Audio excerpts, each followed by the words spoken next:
錬金術は物質を理解分解再構築する科学なり、されど万能の技にはあらず、無から有を生ずることあたわず、何かを得ようと欲すれば必ず同等の代価は支払うものなり。これはすなわち錬金術の基本、等価交換なり。錬金術師に禁忌あり、すは人体連成なり。これ何人も犯すことなかれ。Japanimation Station.Hello and welcome to Japanimation Station, an anime podcast brought to you by the folks at the Weekly Stuff Podcast. I am Sean Chapman. And I'm Jonathan Lack. And we are here once again to dive into the wild and wacky world of anime. This week on the show, we are covering the second half of Fullmetal Alchemist Brotherhood, also known as Hagane no Renkin Jutsushi Fullmetal Alchemist in Japan. We have already covered the first half of the show on the previous episode, and now we're going all the way to the end, covering the Briggs story arc up in the north, and then the final story arc at the end of the show. Yes, so episode 1, we covered the first 32 episodes. This is episodes 33 through 64, the Northern Wall of Briggs, all the way to the final episode, which is appropriately called Journey's End, which is also the name of the final chapter of the manga. So, yeah, and here's the thing. I would say I'm significantly more positive on the second half of Brotherhood than I am on the first. Yes. Even though I think there are stretches of the manga here where I would say my main criticisms of the manga are, I think Brotherhood comes into its own as an anime in the second half, and its best parts are where the manga is maybe the messiest, just because the show's strengths are so suited to what the manga is doing, and I think they slow the fuck down enough to really tell the story, which I think was a problem in the first half of Brotherhood. And I wound up by the end all over again. This is like my fourth time through this anime. I just reread the manga, and I just literally last month reread the manga, and then I'm getting to these final episodes, and I'm like, God damn, this is so good. So yeah, Brotherhood goes out on a high note for sure. Yeah, I definitely agree that the second half is quite a bit better. I imagine I'm probably not as positive on it as you are, but that's, you're the Fullmetal Alchemist man. Yes. Because I do think that there are things about the second half of the series, particularly it's the last story arc, that I had problems with in the manga. I think those problems still exist. Some of them are improved, some of them aren't. But yes, it is like a notably better show in the second half. And it's almost kind of like a different show in some ways. A lot of the style of pacing is completely different. It's a much more conventional sort of shonen manga adaptation in the second half, because it is not trying to it doesn't change much at all in the second half compared to in the first half. Frequently they would change or reorder events and restructure things in order to fit things into very tight episodes. This is a much more sort of standard pace, like a much more leisurely, comfortable pace for this kind of show. The aesthetics of the show, I think particularly the Briggs arc, get a lot better. I think for me, the Briggs arc is the strongest sustained stretch of the anime. There's some really impressive stuff in the last arc, but the last arc of Fullmetal Alchemist is also quite messy. So the Briggs arc is fantastic. The last arc is very up and down, but when it is up, it is very up. And I think the anime makes some pretty notable improvements in some key areas in the home stretch of the series that makes me like the ending of Fullmetal Alchemist quite a bit more in Brotherhood than honestly I did in the manga. Interesting. So I'm curious to talk about all of that, and I will generally agree. I mean, the aesthetics in the Briggs arc are definitely the best in the series because the sort of weird chalky thing they do with backgrounds works phenomenally for a wintry, snowy area. Yes. Like almost like they reverse engineered the show from the Briggs stuff, like to that extent. But no, I generally agree with a lot of that, and I think I also ran the numbers. It's a really uneven adaptation in terms of what it adapts where, because we just split the series down the middle for these two podcasts. But those first 32 episodes are covering 16 full volumes of the manga. And then the last 32 are covering only 11. And that's a big difference. I did the average out, and that's about 100 pages per episode in the first half. And it's down to about 65 in the second half, which is a very normal rate for manga adaptation. Yes.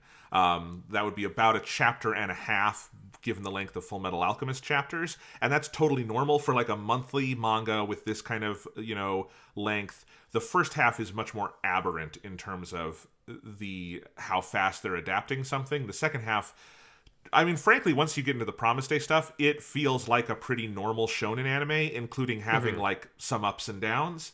But like the pace is much more consistent.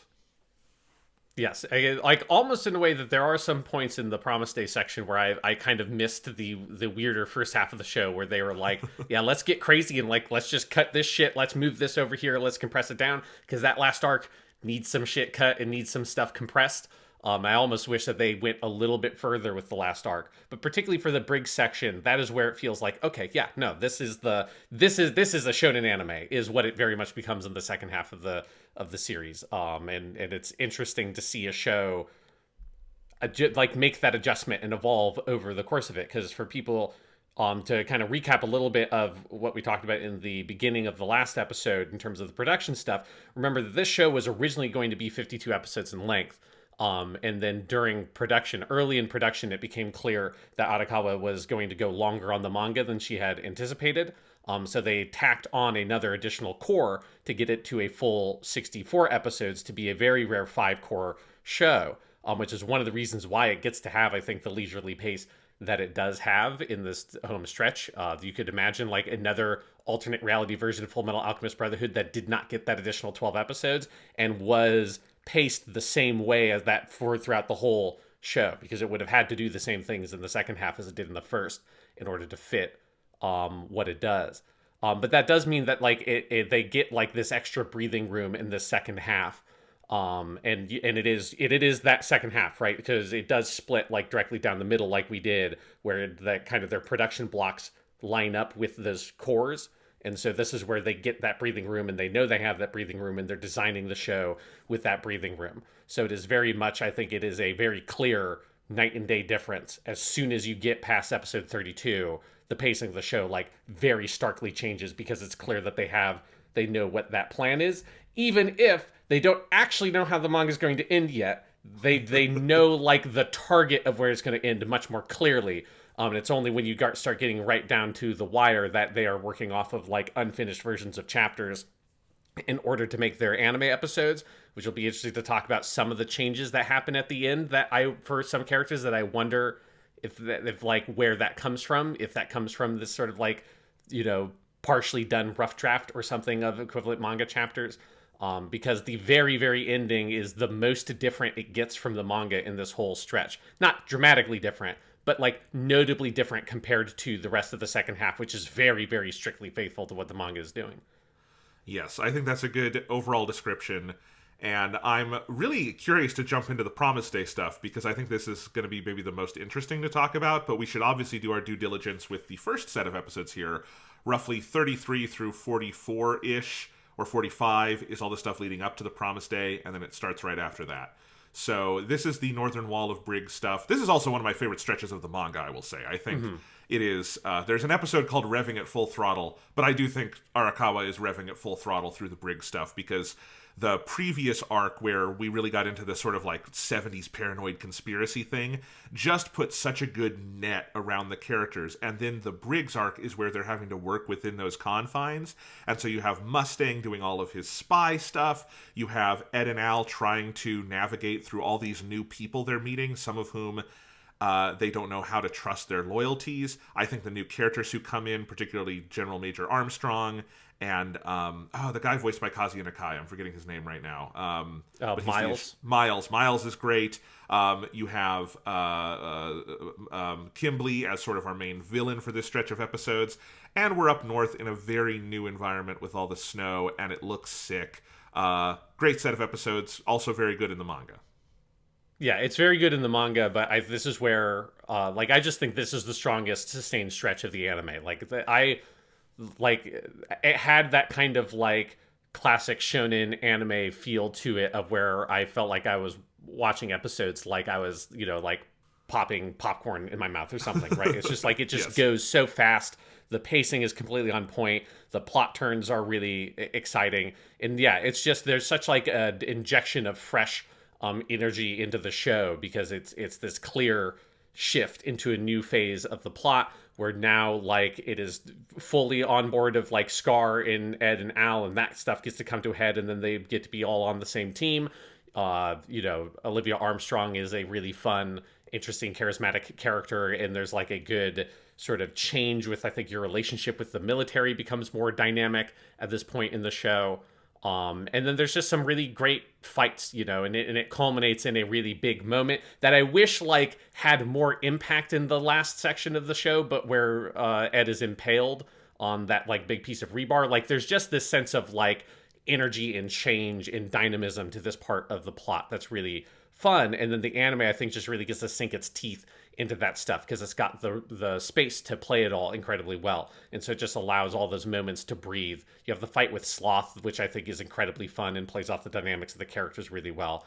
Yeah, so this whole stretch is phenomenal, and watching it, I just remember feeling as an anime, it felt like the show really came into its own in that whole section.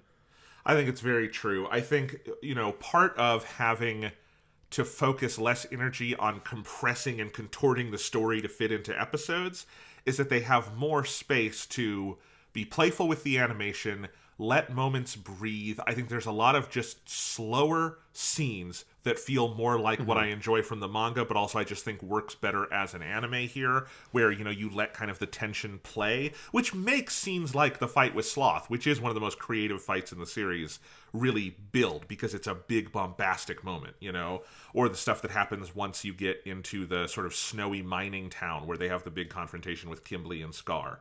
All of that sort of stuff. But they're also getting to, just the style of the show gets so stylish at this point, so the style gets stylish, I apologize for that, but it does, in so much as this second half, they do it a little bit in the first half of the show, but they very memorably they pull the end credits song up into the episode at the end, and they do that, especially with the fourth and fifth cores, but even a little bit with Tsunaida Te. They do it a little bit in the second core, particularly the moment where Ed comes back through the door and tells Al's body he's coming back. I don't know if we highlighted that moment, but that's a phenomenal moment in the anime. And it's just, there's stuff like that where I feel okay, they're having fun with this.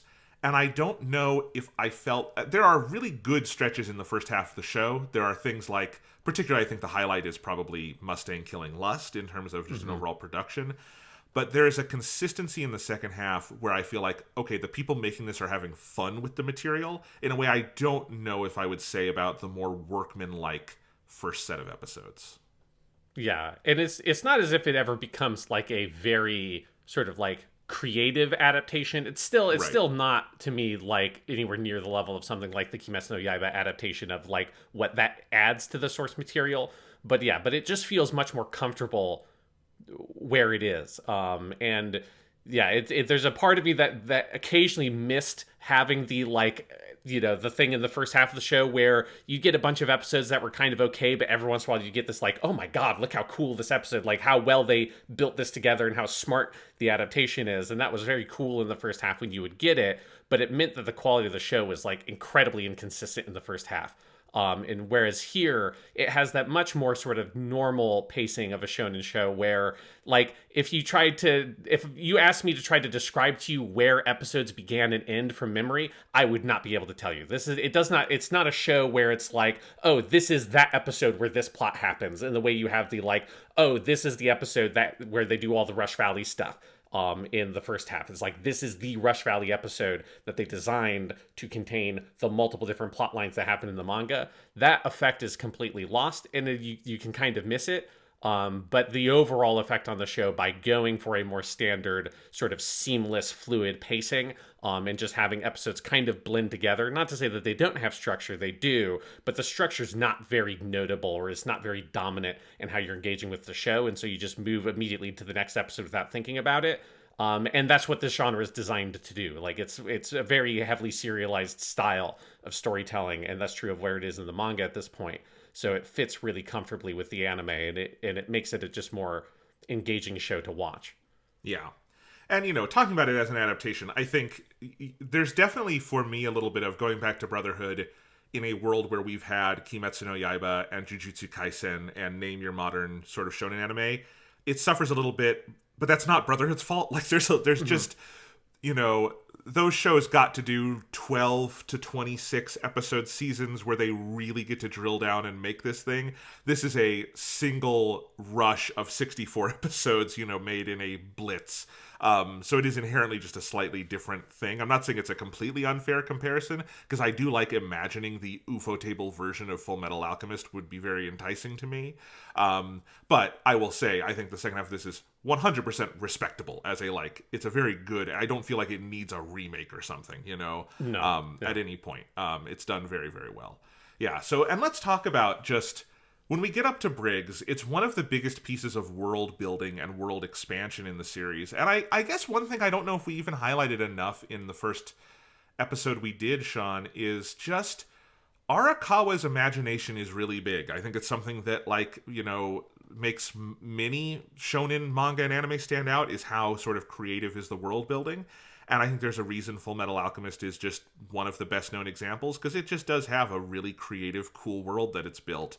And I think when you get to Briggs and you're seeing, okay, how does this world operate up north? How do we rethink things we've seen so far, like automail up north? And then also, what does a military institution that is very detached from military high command, how does it move? Who is Olivier Armstrong, who is very different than any character we've met so far?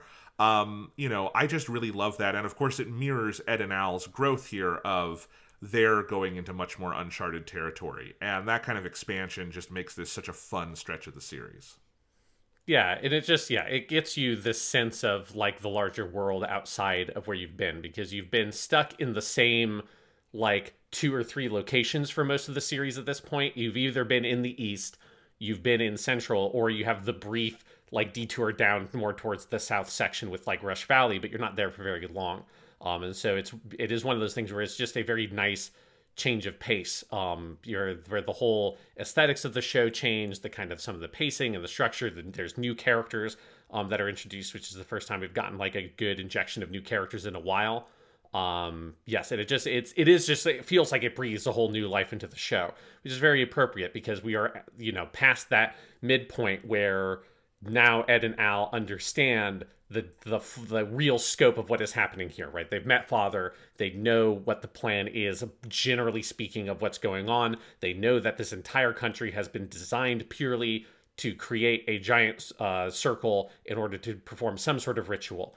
And that everybody is expendable in that ritual, and that they are part of the larger military, political, sociological machine that makes all that stuff work, and they kind of are powerless within that structure. They need to find a way to break out of that and fight back.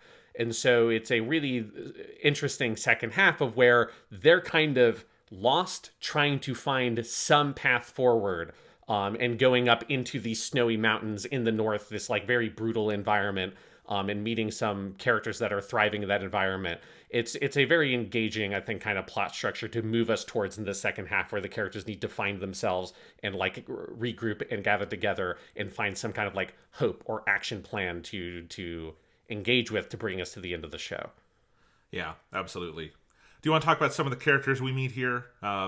And their voice actors and whatnot, because this is the biggest injection of new talent we have into the series at this point. Yes, I mean, the obviously the really big one here is Olivia Armstrong, played by Yoko Somi, who has not been in a huge amount of stuff. I'm not super familiar with a lot of her other roles, because there's a lot of shows that I haven't really seen. But Olivia Armstrong is like clearly if you look at her like CV or whatever, like that is like her really, really big, super popular role. And it's phenomenal. She is a character that jumps off the page immediately. She's so compelling. Like I think there's some stuff to maybe talk about with the politics of Fullmetal Alchemist here and like its relationship to like the military that I think it doesn't fully grapple with. I think it fetishizes Olivia Armstrong a bit too much, because she is still very fascisty, but the show doesn't want to engage with that at all. But if you can put aside some of that, like the show's, I think, uncomfortable relationship with the military, where it both wants to kind of deconstruct it and fetishize it at the same time, she is a very like compelling character. Like she draws your attention so much, and particularly in this section where she gets to kind of totally own everything, and seeing her kind of like have to learn and process everything that Ed and Al have learned in this very short period of time is really interesting. Yeah, I think there's a lot to talk about here. I mean, one of the things that I think is always funny, coming from my perspective, which I think is a lot of Western fans' perspective, of we saw the 2003 show first, and so I think in our head, Alex Louise Armstrong is the big, like, colorful side military character. She is a much bigger character in the manga, and Yes. in Brotherhood especially, because a lot of Alex's stuff in the first half is cut down. She is the main Armstrong character in the series. He is very much like the person who kind of leads you to her, and then she's one of the main characters in the second half. And yeah, she's great. Yoko Somi, wonderful, wonderful performance. Even, yeah, I have not heard her. I was looking through her CV. I haven't seen a lot of other stuff she's done, but this is perfect. It's exactly kind of how you would hear her on the page, which is like a, deep, authoritative voice. And yeah, I think, one of the things I kind of wish, having seen, and I should say, this is like, if you add up manga readings and anime watchings, this is like my 6th or 7th time through this story. So there's a lot of just things that I'm going to nitpick that like are there because I've seen it a lot. And I think one of the things I realized this time is I feel like there should be a clearer parallel between Armstrong and Mustang in some way in the second half here, because she's kind of built the thing Mustang wants, which is that she has a very loyal group of soldiers. She hasn't necessarily built a cult of personality. She's very clear about, like, they're obeying her, but they're also not supposed to like abandon everything for her. She says that over and over again, and she's kind of built the thing Mustang, when Mustang says, we're all going to protect the person under us, blah, blah, blah. She's actually kind of achieved that at scale. And then I think you have to, talk about, is it, where in the vein of politics is that? Should that mean that she gets what Mustang wants, or does it mean that Mustang should reconsider what he wants, blah, blah, blah. But like, I've always been, or not always, but on this viewing, I realized I wish they came into conflict a little more directly, because she's like Mustang 10 years later in an interesting way to me. Yeah, I mean, I think it's like, we might as well talk about it now since we're here with some of the stuff of that. I think the show, like, fundamentally, this is true of the manga. This is not really a Brotherhood thing. Brotherhood just inherits this problem from its adaptation. I just don't think it knows what to do with the concept of Amistris and the military and all of that past father, right? Like, it just, like, it has this idea of leading us up to, we sort of all band together as friends in our power of friendship and camaraderie and some sort of, like, vague sense of wanting to do the right thing. Means that we can all come together and overthrow father. And then there's some vague gestures towards, and we'll help bring the Ishval people back to their holy land.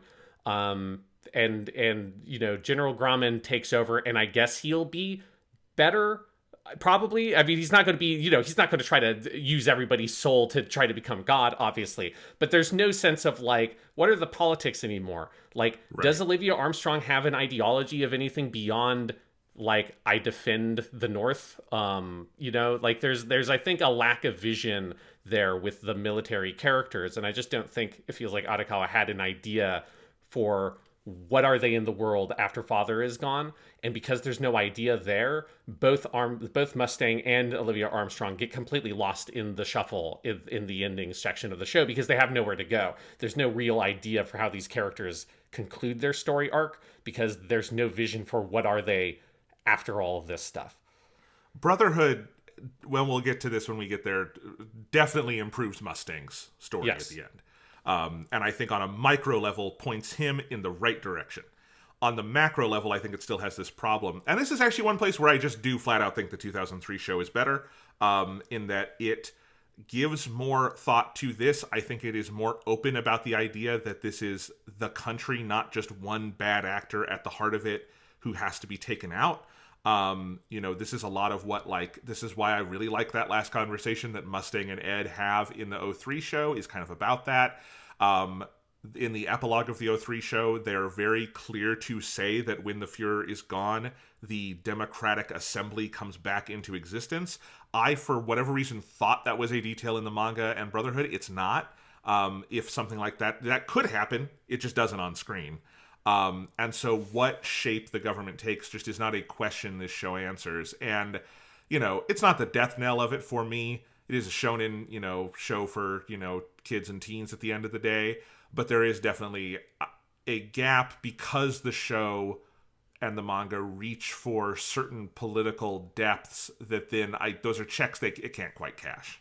Yeah, I think this is true. We're getting a little bit more into stuff that's really at the end, but I think it's worth saying because I think it's very true of a lot of the show overall, and in the second half, is that Fullmetal Alchemist runs into this problem of where it simultaneously wants to be your optimistic, wide-eyed shonen series that in the vein of a Naruto and a One Piece and a Kimetsu Yaiba, Dragon Ball, blah, blah, blah, on and so on, right? It wants to be one of those and have its sort of wide-eyed optimism and hope, and it wants to have a theme at the end that boils down kind of to, friendship wins the day. It wants to have that, and it does do that.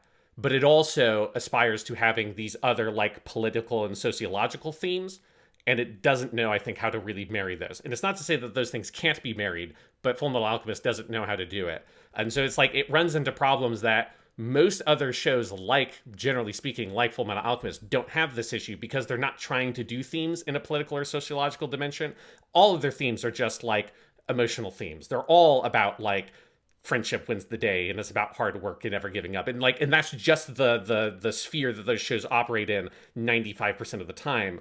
Whereas with Fullmetal Alchemist, it is maybe for certain sections, it feels like it's maybe 30% the friendship, wide-eyed optimism shown in classic hard work, enthusiasm, all of that. And something like 70%, it's about the political, sociological stuff going on out there. But it does not know at all in any way, shape, or form how to resolve that political, sociological stuff. And that's the problems I think it runs into in the second half. Yeah, and we'll get into that more. I will say this is not something I ever noticed in this show watching it as a kid.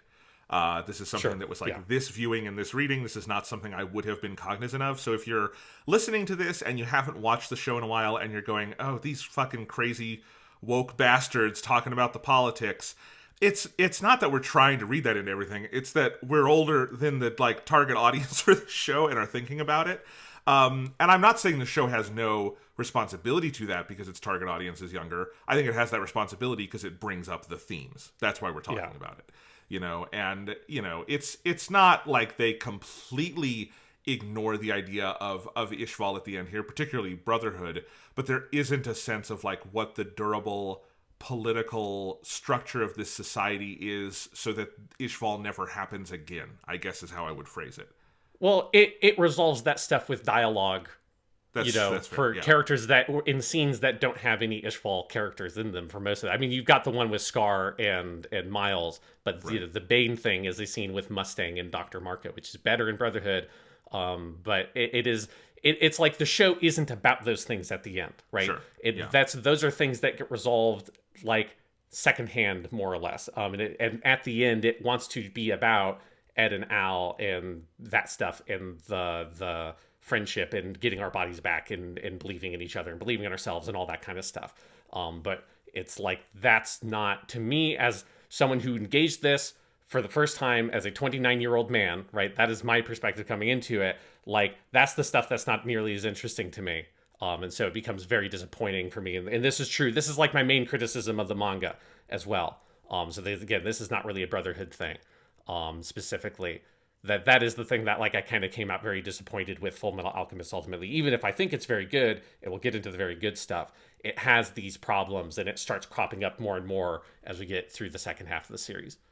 There's definitely, and this will be a theme as we get into it, I don't know if Arakawa ever quite knows where Ed and Al as shonen heroes in a fairly traditional shonen mold, although maybe with more sort of darkness in their backstory, how they kind of fit into the larger societal political plots that are more the domain of characters they meet than things they themselves take on, which makes sense. They didn't do Ishval, so they don't have the same kind of connection to it as Mustang or Scar, right? But I mean, maybe we should table this and get back to talking about the Northern stuff, because this is a big conversation. Yes. Well, one place where it does intersect with the Northern stuff, to kind of segue us, is another character we meet is Miles, played by Kazuya Nakai, who is the sort of, I guess, like half Emestrian, half Ishval guy who is like a member of the military. And this is where I do think there's a particular like kind of naivete, I think, a little bit with how it treats this character in some of his like ideology about trying to like work within the inside, and I'm gonna change them by being like, it's very respectability politics. Yes. In like an American political context, it's like you just gotta be good, hard standing up, like, or upstanding, hardworking member and of a mistress, and you like, I get to represent, this is like what the Ishval people can be at their best, and we'll change them from the inside. And there's just a scene with him that I was really rolling my eyes super hard because I'd kind of forgotten. It's like word for word just from the manga as well, because I looked it up again just to check. But when he's talking about all that stuff, I was like, kind of, okay, yeah, okay, yes. I think it doesn't really grapple with the reality of, one, like the full scope of what happened to the Ishval people. And it like also doesn't really grapple with the nature of like this larger political system oppressing this minority group. That's like, dude, you're not going to change anything for anybody just because like you're the nice one. That's not going to fix any problems at all. I think it's unfortunate. I think it is the most naive single piece of writing in the series, is the stuff around Miles in that moment, because the idea of the character is interesting, in part because he disguises his identity. He comes into the series as almost you could say our Shar Aznable, with his fucking eyes covered because he doesn't want anyone to see his eye color, because it's a significant thing that his enemies would know. And I think there's a different version of this where the idea is that Olivier Mira Armstrong does not care if he is Ishvalan. She just wants good, strong people, and she's built like an actual meritocracy, goddammit, right?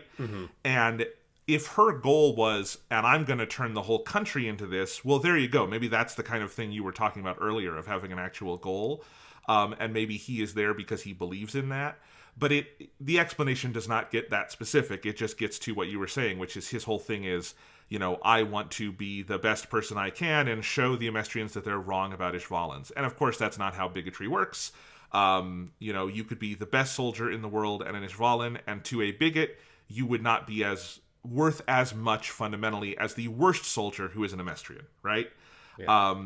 And it's like, in this specific context, because they're using things like Holocaust imagery and other kinds of genocidal campaigns, it would be like saying a Jew in post, World War II Germany, if the Nazis had won, going into the military and being like, I'm going to show the Nazis they were wrong about the Jews. Like, one, kind of too late, and two, they wouldn't let you into the military. Because they have like we saw in I don't remember if they adapt this in the anime, but in the manga at least, the Fuhrer is very clear he's going to kill them all, and that's his goal. He just wants to get rid of all the Ishvalans.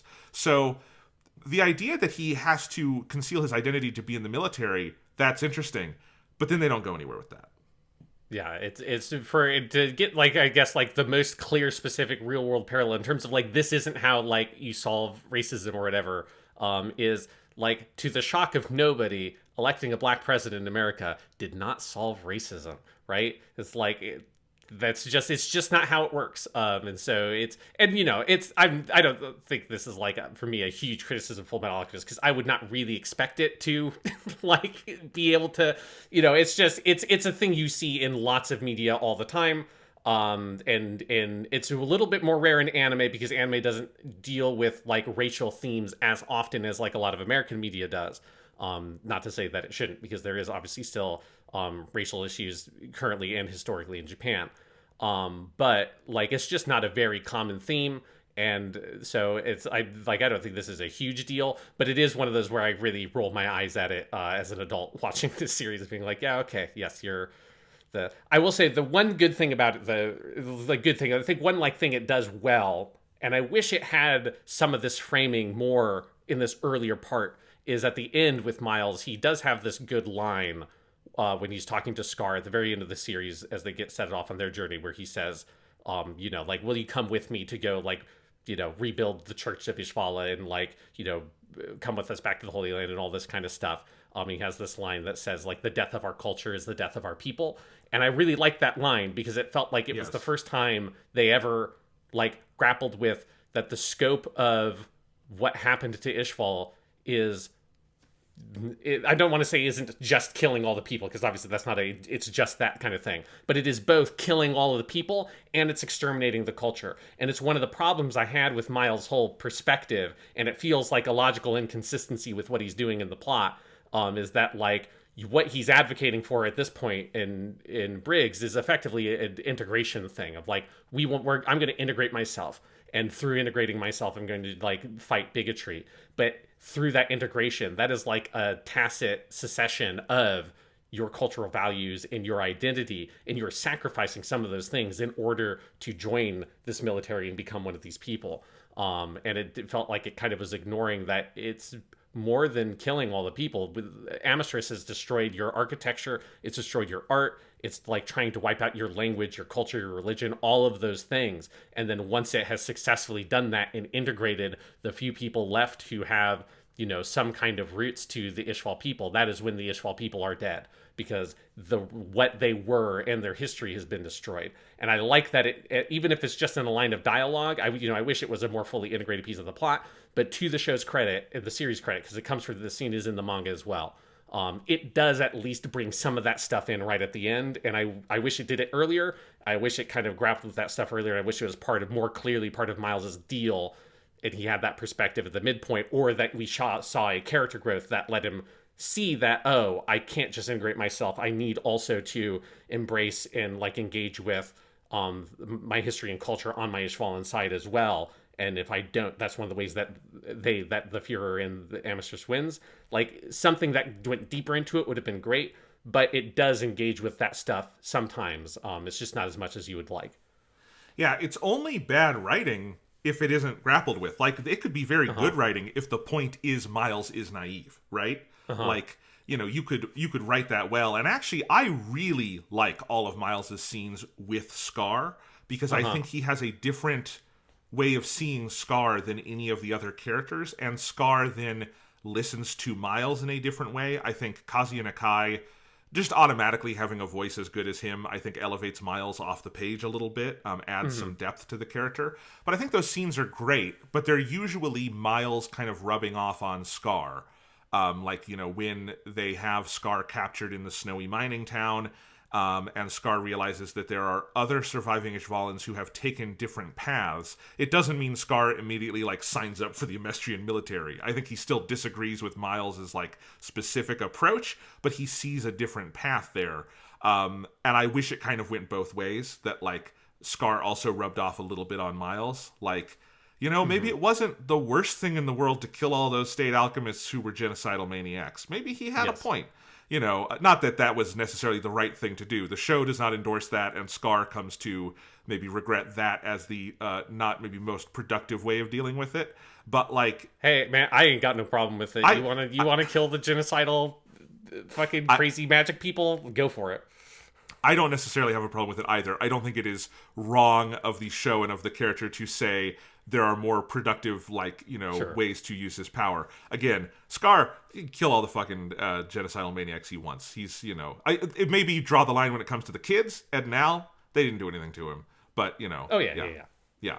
But anyway, we're getting off track here. But yes, you've got those characters. You've got Miles. You've got Buccaneer. Buccaneer's great.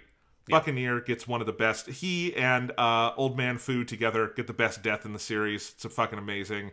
Ryuzaburo Otomo as Buccaneer. Love him. Love his big, crazy automail, which makes me wish we had more crazy automail in the series, because I like the idea of someone just building a chainsaw on their arm. It's pretty cool. It's very Evil Dead, very Army of Darkness. Yes, no, yeah, he's a fun character. And just like all the like random Briggs people. I mean, most of them you don't see a whole lot, but there's lots of colorful little background characters like the doctor that's there and all that kind of stuff, of just a bunch of, they feel like there's an alternate like side story manga that exists where they were all as developed as like, or, developed, but like you saw them as much and they had as much screen time as like Fallman and some of Mustang's guys. Because that's one of the places where it feels like, because I think you're right, that Olivia and Roy Mustang are kind of paralleled in some ways, and she has her own weird posse up there, and Buccaneer is like her version of Hawkeye, who's like the real main big character amongst the group, but she's got a bunch of other like weirdos there as well that are very uniquely designed and stuff. And I like just seeing that whole kind of crew operate on the wall. Yes. This is also where we get one of Mustang's men. I'm forgetting which one his name is, but is up there. It's Fallman. Fallman is up there and having to do all of the dirty work of like getting the icicles off the ceiling, which is a very funny scene he and Ed and Al have together, because Ed is not tall enough to reach the icicles, which is good. Yeah. And there's just like a lot of good lived-in world-building detail there. Like, I wonder how much of that is because like Arakawa is from Hokkaido, which obviously is a very like cold, snowy place. So there's a certain at-hominess to Briggs that, I suspect might come from that, and the detail of you got to sweep all the icicles off or they're going to fall and hit somebody is a really good little detail that other shows I think would probably have missed about this kind of setting. It definitely is. I think just in terms of atmosphere, it feels like the most real place in the whole series, because you really get to know like Briggs as a fortress. They make such cool use of it for the various things that happen, including it all kicks off with Sloth down in the basement, underground, digging the tunnel. I love that detail, that this is what Sloth has been put to work doing for God knows how many hundreds of years, digging the big Amestrian transmutation circle. And then, of course, the way they kill Sloth is getting on a fucking tank and pushing him out the side of the building and dousing him in oil and having him freeze. There's really cool things that they make use of with all of that. Yeah, let's talk about that whole sequence with Sloth, because it happens like pretty immediately, and it's one of my favorite action sequences. I think it's probably is in the manga specifically. I think it's my probably favorite action sequence. I think there's just something about it feels very Fullmetal Alchemist, because there's not like a lot of fighting, there's no like crazy martial arts. There's not really punches or kicks. It's more of like conceptually, what the fuck do you do against this giant Titan monster dude who has showed up, that even shooting, like he was shrugging off tank shells, and just walking through it. And Sloth's not even really trying to fight people. He's just trying to get back to his hole and figure out where he has to go next with his tunnel. And they're trying to figure out how to get rid of him. And there's this incredible drama between Olivia Armstrong trying to deal with this scenario and Ed and Al trying to help, but Ed and Al not being able to say anything because of, they can't say anything, because if they do, Winry will be hurt or killed or something because she's being taken hostage. And them having to Ed having to like give hints and stuff to Olivia. And you have that great line where this great exchange of dialogue between Ed and Olivia where she's trying to get a sense of like, hey, answer my questions as much as you can. And she gives him all these pointed questions, and then she has like, why can't you tell me anything? And Ed gives her this look and just says, please, like, you just have to guess, like, you just have to figure it out, basically is what he says. And it's a great moment, and I like the dynamic there of these two characters trying to feel each other out, knowing that instinctively they're probably both on the same side, but not entirely sure. And that sort of back and forth there is very tense and it's just a great example of kind of character writing. It is, and I think having it pushed to extremis right away with they're fighting a big fucking homunculus, right? And the homunculus have been these like almost insurmountable villains over the course of the series so far. The one we destroyed was the one that Greed got destroyed by Father. and then we had Lust destroyed by Mustang at great personal cost, right? And then we have this one who, the alchemists don't take him down. Ed and Al help, but they actually don't help with alchemy in this scene. They help with like much more basic stuff. And it is, Olivia has like a well-oiled unit of soldiers who are able to like put their backs into it and get this done through knowledge of their surroundings and what they have on site and what they're able to do. And that just, paired with all of the intrigue you were just describing, makes for such a great intro to this section of the plot. Yeah, and it's a good conclusion to the fight of them having to... They pour him in this, like, fuel that freezes at a super low temperature and then knock him out into the snow, and watching Sloth slowly freeze is fantastic. This is also where we have to talk about a great performance, which is Fumihiko Tachiki, who's in a lot of stuff. He voices Sloth, probably best known as Ikari Gendo, Shinji's father from Neon Genesis Evangelion. He's, of course, in, like, fucking everything. You hear the voice all over the place. And I love his Sloth. It's not like it's a super nuanced performance. Obviously, Sloth asks for a very specific thing. It's mostly saying, Mendokse, over and over again. But it's really good. There's something... I think Sloth in the manga is a very lovable character because of, like, the ridiculousness of what he is. And I think there's something about Fumihiko Tachiki's performance that also... It's like... Obviously, he's part of the bad guy team or whatever, but you kind of can't help but love Sloth for, like, the weird big dope that he is. Indeed. It's, I really love how the manga, and then this translates to Brotherhood, plays with the identities of the 7 deadly sins of the homunculi. And I love the ones that are pushed to more extremes. Like, greed is obviously the best and the most developed of them all. But, I also love Sloth here. It's just, he literally just is Sloth. He is big and lazy, and you kind of love him because it's very identifiable, Yeah. Yeah. Yeah, it's especially, watching this, like, on the weekends after a long week of work. And I'm just like, I feel you, man. Like, sometimes I feel just like walking down the hallway at the school. Oh, it's so bothersome. Oh, Mendokse. Oh. Yes. It's like what everyone, that's how everyone feels sometimes. Indeed. Most of us don't have to dig a fucking tunnel around our entire country, though. No. Yeah, and for as far as we know, he doesn't even get fucking paid for it, Like, of all of Father's crimes, this is perhaps the worst, It's not even, like, proper labor compensation. What the fuck's going on here? Yes, of all of Father's crimes, that is definitely the worst. At least pay a minimum wage, dude. Jesus Christ. I know. Anyway, okay, so you've got all of that. And then I think, you get into all the stuff where Kimberly arrives, and Kimberly is searching down Scar, and he is also searching down Marco, but then he also winds up getting entangled with the kids here. You also have, I guess before Kimberly gets there, you have General Raven. And the thing that happens to General Raven is one of my favorite things in the entire series of Olivia immediately pegs this guy for what he is. Like, she has a healthy distrust of military high command to begin with. She, Ed, Al, Buccaneer do this, like, plot to get him to talk. He talks very fucking easily. And then when they are filling in the hole that Sloth left, and she shoots him in the head. Well, she stabs him through the, like, arm, shoots him in the head, and leaves him there, and they cover him in concrete. And then she goes back to Central and just admits it to Wrath, to the Fuhrer. She's the most badass character in the series. I don't know what you want to say. If she might be a little fashy, but it's really cool. I understand the appeal in this specific instance.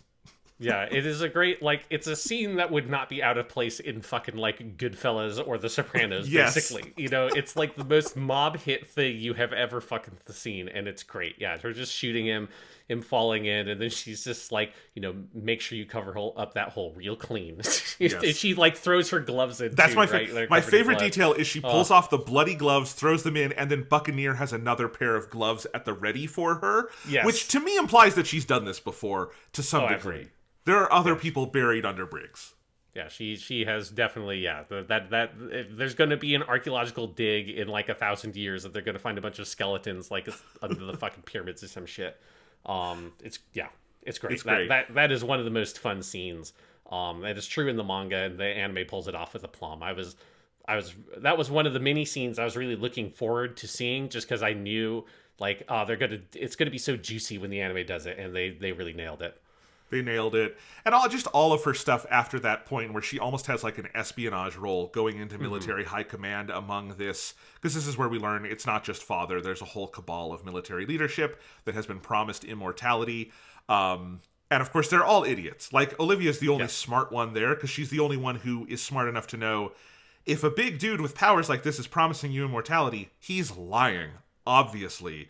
But she is able to just stare Wrath, the Fuhrer, Bradley in the face and like spin this web about that's not even really a lie, because it's all based on truth, which is like, he spilled the beans to me immediately. You don't want him in your high command. And Bradley's like, yeah, that checks out. That makes sense. You get his seat. It's great. Yeah, because it is the thing that's fun is that she's only like, she's not actually directly lying to him at any point. She is just sort of talking around the truth. Yes. Yeah, it's really, all that stuff is super well done. Yeah.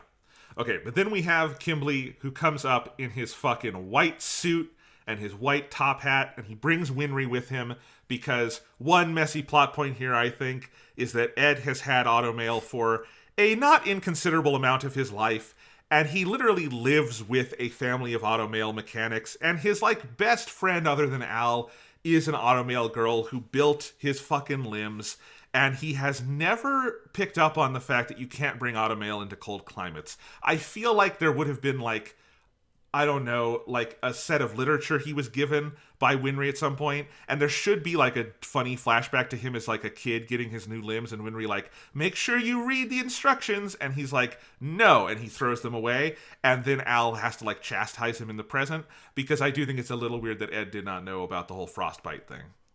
Yeah, because I feel like, wasn't there like a similar conversation where obviously he does go to Xerxes, but I feel like there was a conversation about like, you have to be super careful because you're like, if your metal gets super hot, it's going to burn your own skin. And then it's like, it's the exact same, like obviously opposite effect up in the north. So yeah, it is, you know, it is a weird oversight that it just comes as a huge shock to Ed. It's like, oh, I guess, yeah, okay, I guess I should have figured this out. I guess I should have known.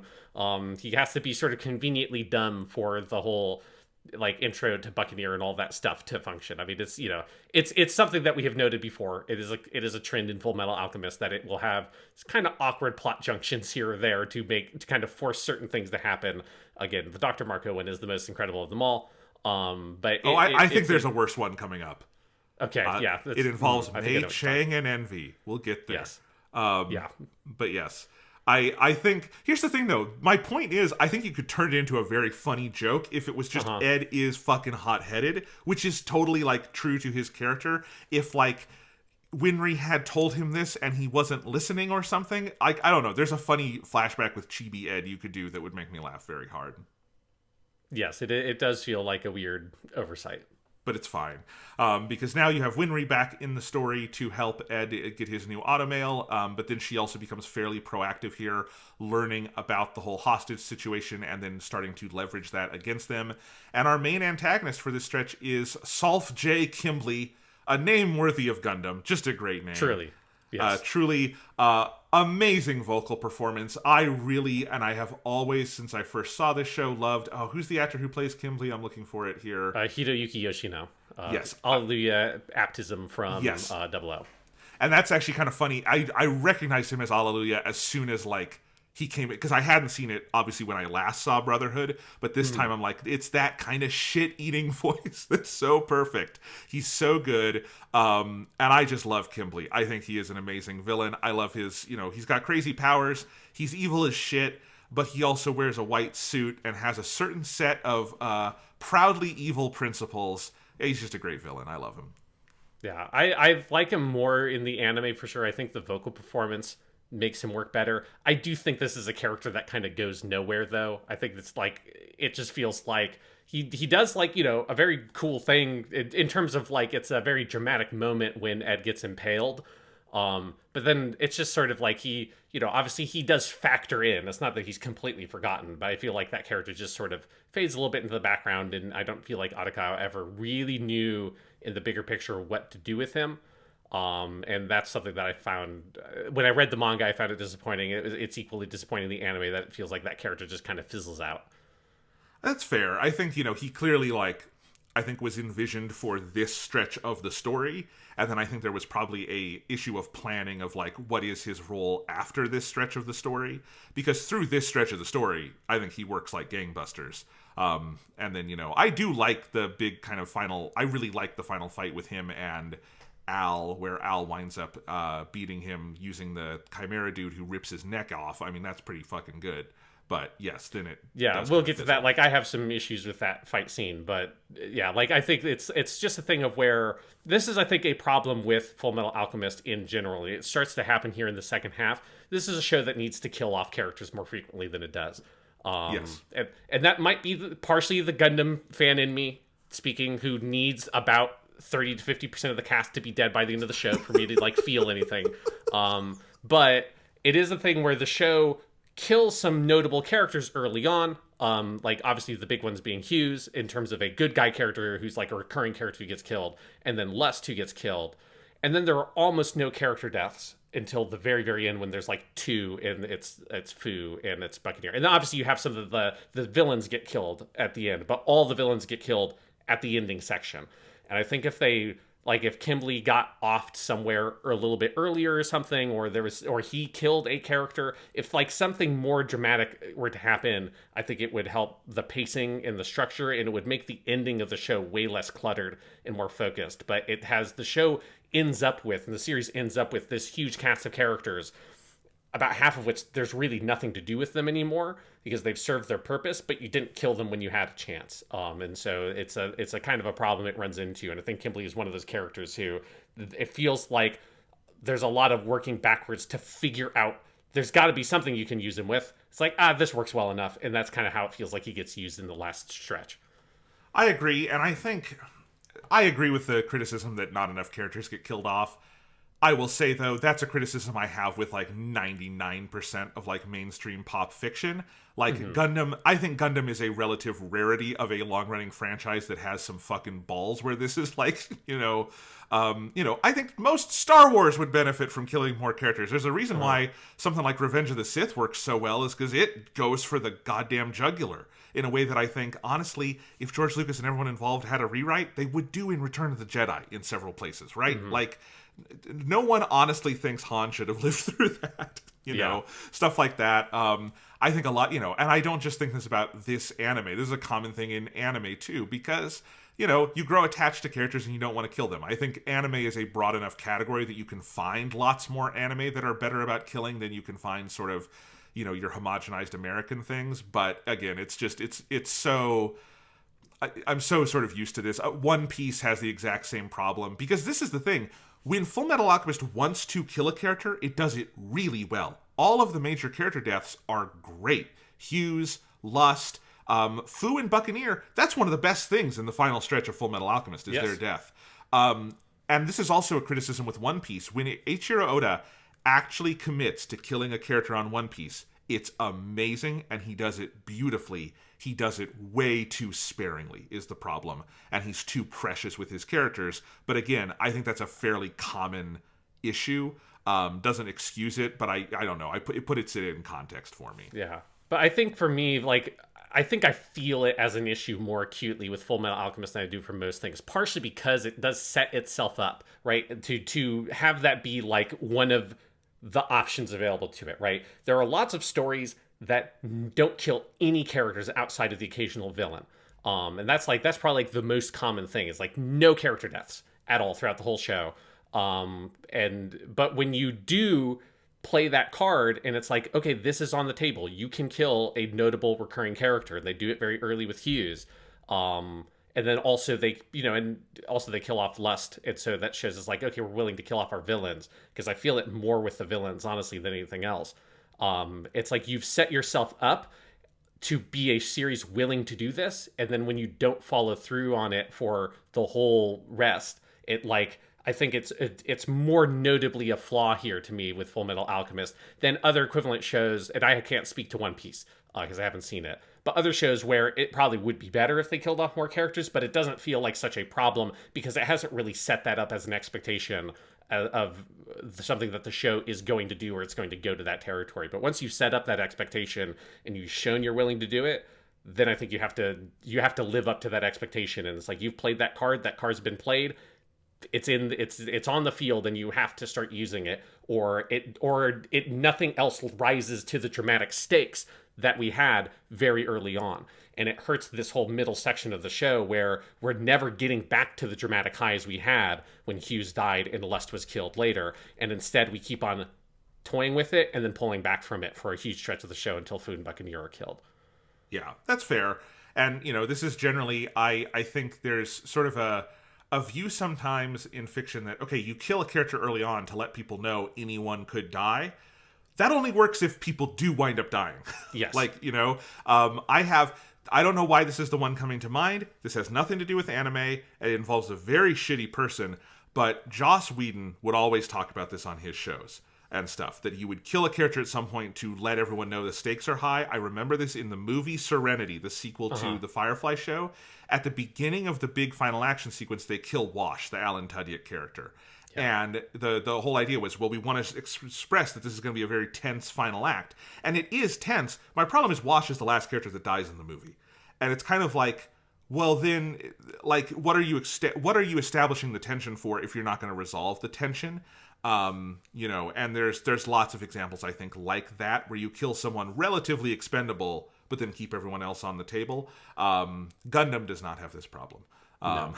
Generally, there's some lesser Gundam series that do, I guess, but Gundam in proper does not, and so they can't all be iron-blooded orphans, Sean.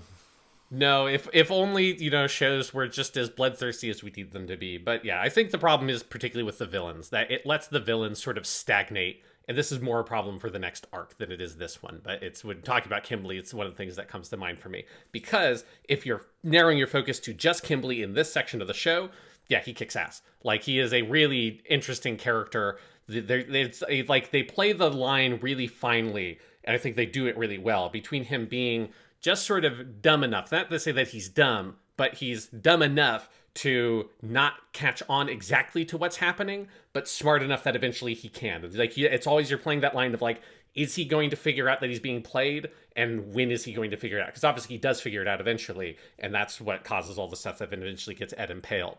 But that tension there, where he holds all the power in that scenario, when is he going to catch on to exactly how he's being played?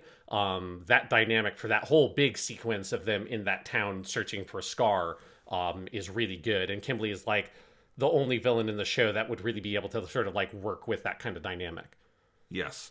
Because it's not even, I don't know if dumb is even the right word, but like blinded by ego. Like, he thinks he's better than everyone. And all of their sort of machinations are meant to try to play to that ego. And it's when he realizes he's being played to. It's not that they're actually afraid of him. It's that they're trying to trick him, And I like that sort of balance too, because it's the characters working with sort of who they see in front of them and what, like, Kimberly's actual flaws as a person are, which is that he's an egotistical maniac who's bloodthirsty and has sort of I guess the closest I could view, like, his sort of philosophy, which he does lay down at a certain point about, like, he wants to see how the world will fall, is he has kind of a principled nihilism. Nothing fucking matters. He just wants to see, like, where the chips will fall. And I think that's an interesting sort of motivation for the character. But yes, when you get into when they're out of Briggs and they go to this snowy mining town to capture Scar, the incredible set of episodes. I love the entire, they meet Scar, they capture him, Scar seemingly escapes with Winry, then we double back. The manga does this too, but I think they're having an episodic break there makes it even cooler as a, like, switch, because you get to close an episode, do your big cliffhanger with Scar has kidnapped Winry, and then double back in the next episode, and they are able to really take their time with the flashback there. And I love that turn where Winry doesn't forgive Scar. And I actually really like how they kind of toe the line here of there can be moving on and acceptance without saying, like, you have done enough to be forgiven, which Scar has not at this point. And maybe never will, as Scar freely admits. But Winry also knows that it would be the wrong thing to kill him.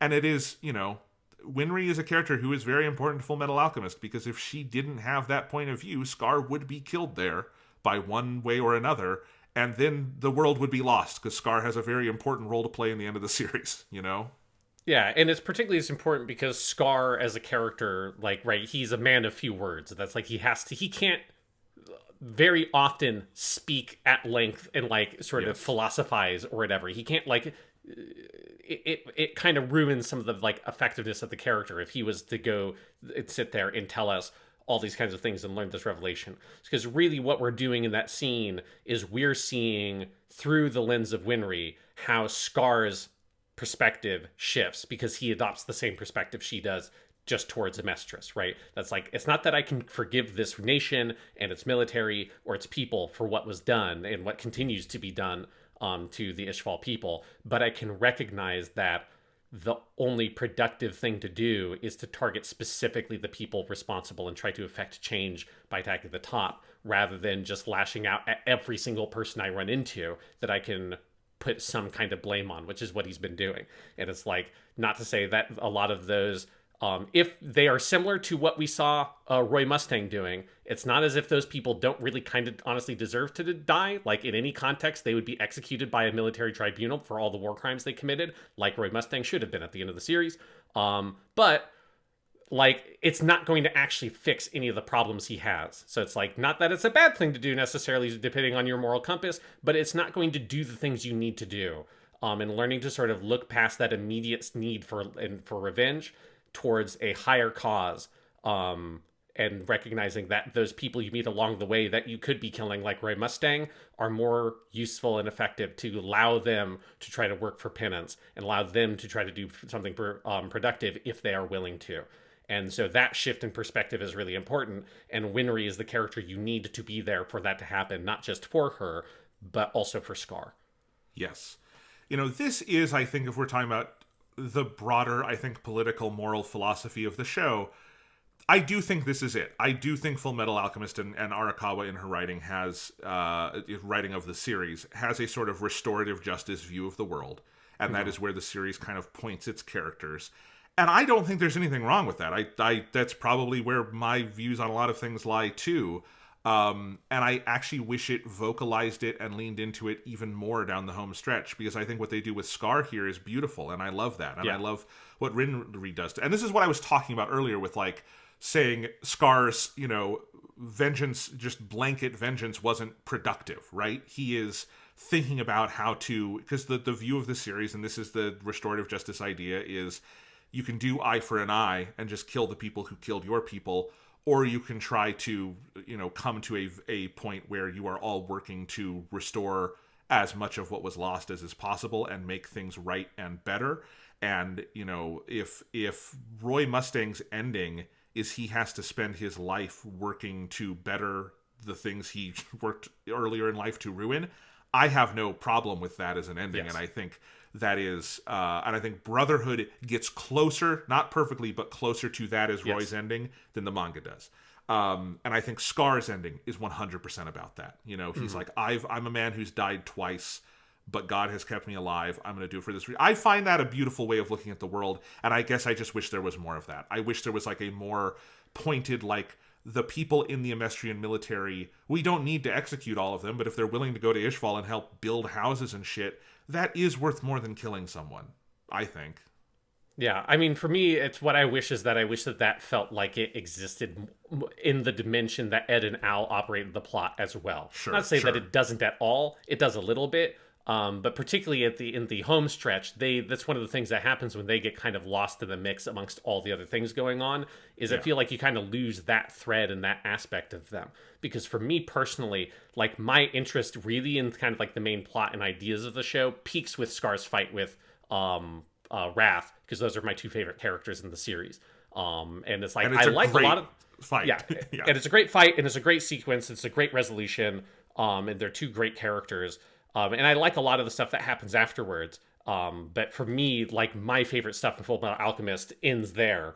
And then it's where I then realize, like, oh, a lot of my favorite stuff kind of doesn't really exist in the Al Ed side of the show anymore.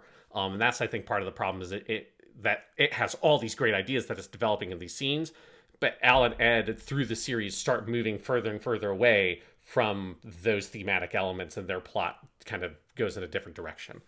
Well, because Ed and Al's plot ultimately involves a very Neon Genesis Evangelion ass. Yes. I'm gonna claim God into my body. And I mean, literally, like it's one thing in the manga when you animate it, all the stuff with Father in the final 4 episodes is just Eva as fuck. And all the views of like the earth and the heavens coming together and all that stuff. And that's just politically very detached from anything going on with Scar and Wrath and the stuff you're talking about. And here's the thing. I think there are ways to dovetail it. Ed and Al's specific ending in the final episode being that I love Al's last little monologue he has. He's talking to Hughes' wife, Gracia, and her daughter. And he's saying, we've come up with something better than equivalent exchange. If someone gave us 10, we're going to give them back 11. And that's we're going around the world trying to do that. That is squaring the themes of the restorative justice stuff with the Ed and Al stuff. I just think there's a step missed there, you know? Yes, it doesn't have anything to do with what they do with Father. Yeah, it's like they learned that lesson kind of more or less off screen. Because you're right. It's not that like there isn't the material there to do it with. It's just it gets lost in the mix once you get into all the craziness of the rest of the stuff that the plot starts doing. I mean, speaking of the sort of restorative justice angle of the series, some of my favorite characters in the second half actually are our 4 Chimera characters. We have Jerso and Zampano, and then we have Darius and Heinkel. I love all 4 of those. They're all like working for Kimberly, working for the government. They're seemingly big, scary monsters. And through Ed and through Al, they wind up kind of on both sides of the brothers.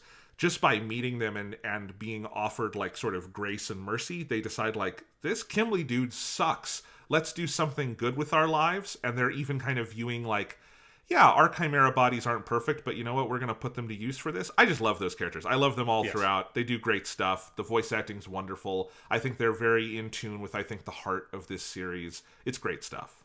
Yeah, I agree. Like they're not to say that they're not like the most major characters in the series, but it's another one of the things in the Briggs section that feels like a good new injection of life into the series, that you get these fun pair of Chimera dudes. And I really like when they like meet each other and they're like, what the hell? Like, you're working with Kimberly. It's like, no, you're working with Kimberly, right? And then they slowly realize that they have both groups have separately done the exact same thing, which is very fun. Yeah, no, good characters. And yeah, this section is just so tense. We just need to double back because we said it, but let's talk about why the animation here looks so good. I think because we talked about this show makes a very bold choice in its background style early on. And sometimes it looks terrible. Pretty much anything in the first half that is in daylight or, God forbid, nature, like out on a dirt road or something, out in like where the Risenbull, looks terrible. Some of the stuff where it is a mistress at night and it is moodier, noirish lighting, it actually does pretty well because you can have this kind of lighting that is sort of like clumpy and chalky and more honestly like impressionistic in the sense it looks a little like a very cheap version of like a Van Gogh kind of thing, right? And that looks really cool. You get to the north, it works perfectly because snow is a hard thing to animate. You either just do blanket white backgrounds or, you go more complex and it's difficult. The chalkier kind of textures and everything makes the snow look really cool. It allows them to like use color in a way that I think evokes lighting in really interesting ways. This is one of the few parts where I think the lighting is not the same as what the manga does, but I think it is a just as good replacement. Because the lighting in Arakawa's manga is incredible, but it's so built on black and white and noirish, like harsh contrast that you kind of can't do it in a color anime. This is a part where I think they find a replacement that is just as good for color anime. And just all of that together, I love looking at everything in the Briggs section. Yeah, I 100% agree. It's just the whole aesthetic of the show works really well. It's just a weird thing because I feel like you don't see anime that does this, right? Where it's like, oh, the like very particular aesthetic you have gone for works really well in these settings and these scenes, but like garbage in these other ones. And it's just it's a observation I don't think I have literally ever made about any other anime I have ever watched. It's like the aesthetic choice you have gone for. Sometimes you'll have like this scene looks really good and this works really well here and it's just fine over here. But there's like this really harsh swings you get in Brotherhood between this is a great shot, this looks fantastic, to oh my god, I can't even really tell what I'm looking at because of how indistinct and chalky and weird it is, even though it's meant to be representing a building, like a very distinct, clearly defined object, and there's no clear reason why it should be something hard to observe. And so it's a weird choice that they went for. I don't think it was ultimately, in the broad scope of things, a good choice. But the times it works well, and it works really well here for this big, long, sustained stretch of the show, it does look really fucking awesome. Yeah, I mean, ultimately the problem is sticking with that aesthetic come hell or high water. Like, there's plenty of shows that sort of shift how they do things depending on the location. And there's no reason this show couldn't have done that and had Risenbull drawn differently than how you draw Briggs. I think the problem is kind of the blank. And also, I just think the animation pipeline for the show clearly is better as it goes along. The early episodes are not as well animated, which happens. That's not uncommon necessarily. But yes, here, though, looks great. Very tense set of episodes. Love all this stuff. And then, yeah, the big climax of it is Ed gets impaled on rebar in the grand tradition of characters who get impaled on rebar. And in no scenario would they actually live, but they do. So Ed goes in there in the same camp as Joel from The Last of Us. Just, he would die from that, but okay, we're going with it. Yeah, and the funny thing is he is able to take this experience of being impaled on rebar once, and he gets to use that to help him when he's impaled on rebar, not as substantially, but again in the very end where he gets his arm impaled on rebar in the fight with Father. It's like, which that one you definitely be able to survive. It hurt like fuck, but this one, yeah, it's like a whole fucking thing straight through his belly. I think he would have probably not quite made it for the get hauled off to the doctor to go help him out. Because what he does, right, this is one of those things that's like very conceptual, and I don't know if it makes any sense, but it's fantasy, so you can make whatever the fuck you want, where he uses part of himself as a philosopher's stone, and he human transmutes himself somehow but it doesn't open the door, because it's not really human transmutation, I guess, but he somehow turns himself into a philosopher's stone to heal himself, and so he shortens his own lifespan to heal himself, which that concept on its own, regardless of the mechanics of how does this work with alchemy, that's in everything. Shonen protagonists are always like somehow shortening their own lifespan in order to like heal themselves or be stronger or whatever. It's a very well-worn trope. But there is a moment where you're like, is that how that works? If there's a similar thing later with Pride where he does the same thing where it's like, oh, I guess he can make himself into a philosopher's stone somehow, whatever that means. The whole mechanics of Philosopher's Stones get stretched a little too much. What's funny is that in my memory going into this sequence, I vividly remembered, because in that scene, you have the two... Who are the two that are with him? It's Heinkel and Darius. And Heinkel and Darius find the Philosopher's Stone Kimberly had. And eventually, through Heinkel, it goes to Al in one of my favorite sequences where Al gets it and fights with it. And that's a very good sequence where Heinkel has to, talk him into it, yes, these lives were taken, but you can use them to fight back against the people who took them. I always remembered in my head that what happened in this scene is Ed saved himself through the Philosopher's Stone. And I remembered Heinkel's speech to Al being given to Ed here. And I think I remember it that way because it makes more sense. Yes. It just frankly makes more sense if it is Ed bleeding out, Darius and Heinkel are saying, use this stone and you'll live, and Ed saying, no, it's wrong, and them saying, basically talking him, off of his moral absolutism a little bit.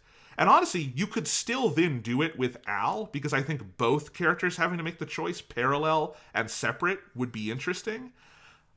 But that isn't what happens. And so in my memory, it just is because that makes more sense if it were just he used the Philosopher's Stone, sealed the breach, and then went to a doctor. I don't know. Do you agree? Yes, because I had the same thing. Even though, I just read the manga for the first time, 4 or 5 months ago or whatever. Yes, I remembered it is both this, and then also I had a very similar thing with Roy Mustang and him performing human transmutation, where for this, I remembered it being what you just described vaguely. It was like, oh yeah, Ed has the Philosopher's Stone and he's forced to make the choice, and he's finally able to convince himself that, okay, if I use this, it means I have to live up to the souls that I'm going to use. But it is appropriate, and all that kind of stuff. Because as you say, it is a much better way to kind of come out of that sequence. It makes more sense. It's more logical.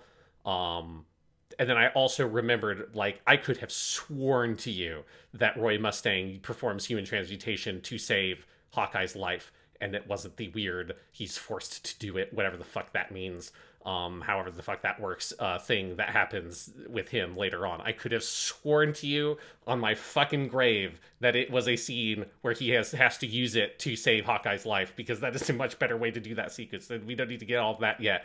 But I do think it is a thing where sometimes I think, like, Fullmetal Alchemist presents itself a sequence of events that, like, feel really dramatically powerful and appropriate, and then it says, but we're not going to do that. We're going to do a much more convoluted technical version of this for no clearly apparent reason.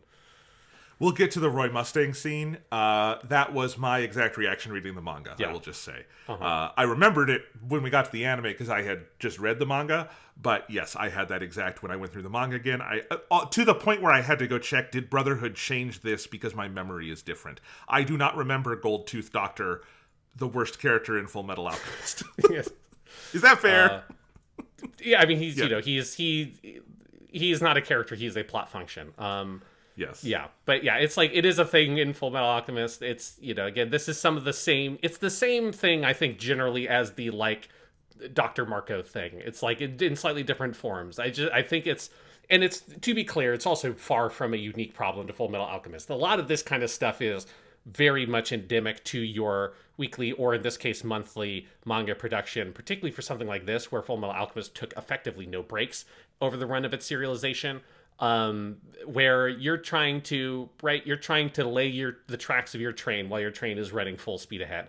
And sometimes you can do that very effectively, and sometimes it's like, ah, shit, I didn't plan this out well enough, and for reasons that we wouldn't know, but I'm sure that Arakawa had good reasons, and maybe she had the idea for the Al scene later, and she was already setting that up, and then realized, like whatever it was going on, this is a very common thing. It happens in stuff like Naruto. I'm sure it happens in One Piece. It happens in Dragon Ball. It happens in all these kinds of longer running manga publications that are just going. They're going to get these weird little plot foibles. So some of them, like, I think for me, the Roy Mustang one is a bigger issue than this one.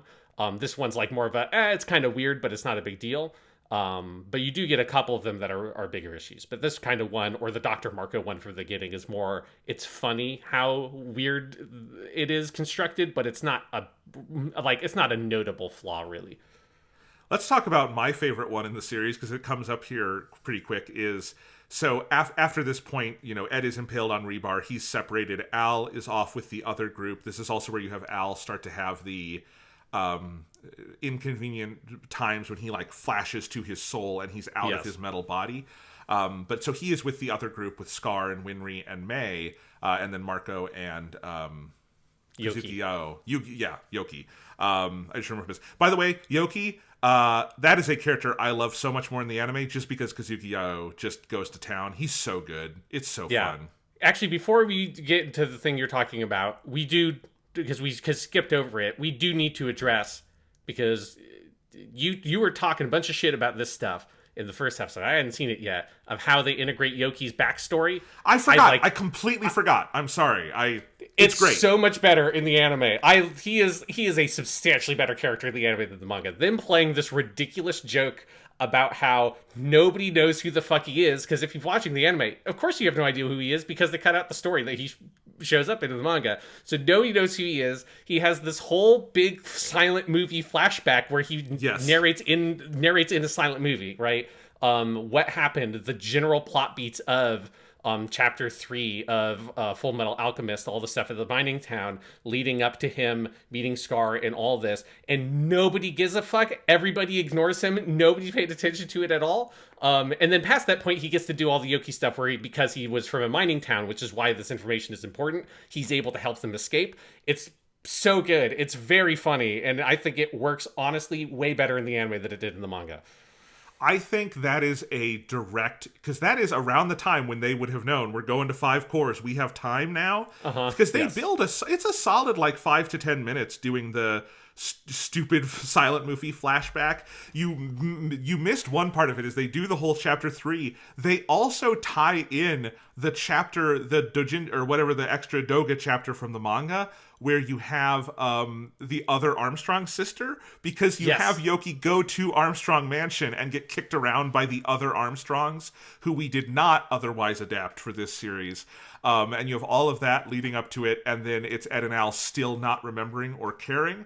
And because it is Kazukiyo just utterly going to town on this performance, yes, no, I 100% agree. They take what is, I think, if you in isolation in the first 32 episodes does feel awkward, and they take the awkwardness and make it a great piece of comedy that also characterizes Yoki. Perfect. No notes. They did it right. It's amazing. I fucking love it to death. I'm sure it probably feels a little bit... I think the first half of it, I'm sure, feels more awkward if you hadn't read the manga. But as someone who read the manga in particular, I think it is so funny that they just cut his story and then they put it back in way later and nobody gives a fuck. Because again, like I said in the last episode, I would cut it. I would cut Yoki's story. It doesn't matter. You're trying to save time. Fucking... That goes on the chopping block very, very quickly in my estimation of what you need for this show. And so finding the time to do a big joke about that in your show, fucking hilarious. It's great. It's down to the detail of, like, even the intertitles in his silent movie thing look perfect for what Japanese silent movie intertitles look like. It's very, very good. Yeah, absolutely. Fullmetal Alchemist. Fullmetal Alchemist. All right, so back to, yes. I think we're building up to the envy thing, I assume is where you're heading. We have this whole thing where this plot point I like, which is that you have Marco use the chimeras to lure... They act like they're switching sides again, and they lure Envy up to the place where Marco and everyone is hiding out. And then Marco battles Envy and destroys his Philosopher's Stone and gets Envy down to his, shitty little bug form, right? And they capture him in a jar. I like all of that. I also think that's maybe the point where Marco should have died, because he has nothing else to do in the series, and it feels like he's about to die, and then he just doesn't. This is another thing I was flabbergasted that Marco wasn't one of the human sacrifices. I could have sworn to you on my fucking grave. And again, I read the manga 4 or 5 months ago. This was a recent thing for me. I could have sworn on my grave he was one of the human sacrifices, because I couldn't for the life of me figure out, well, who's the fifth one? It's Ed, it's Al, it's Izubi, it's Roy Armstrong. Oh, right, it's Dr. Marco. I guess it's Hohenheim? It's Hohenheim, which I don't know if that even really... I guess Hohenheim has seen the gate because, But is he human? Right, that's the problem, yeah. It's, so weird to me, because they don't use Dr. Marco for anything else. Why don't you have him have committed human transmutation or whatever? Yeah. Because I don't need Marco to die in this series. I think Marco is actually a really good early example of the sort of restorative justice view the show has, of he is someone who feels deep, immense guilt for what he did, and as a result of that, he works to do good things in the world.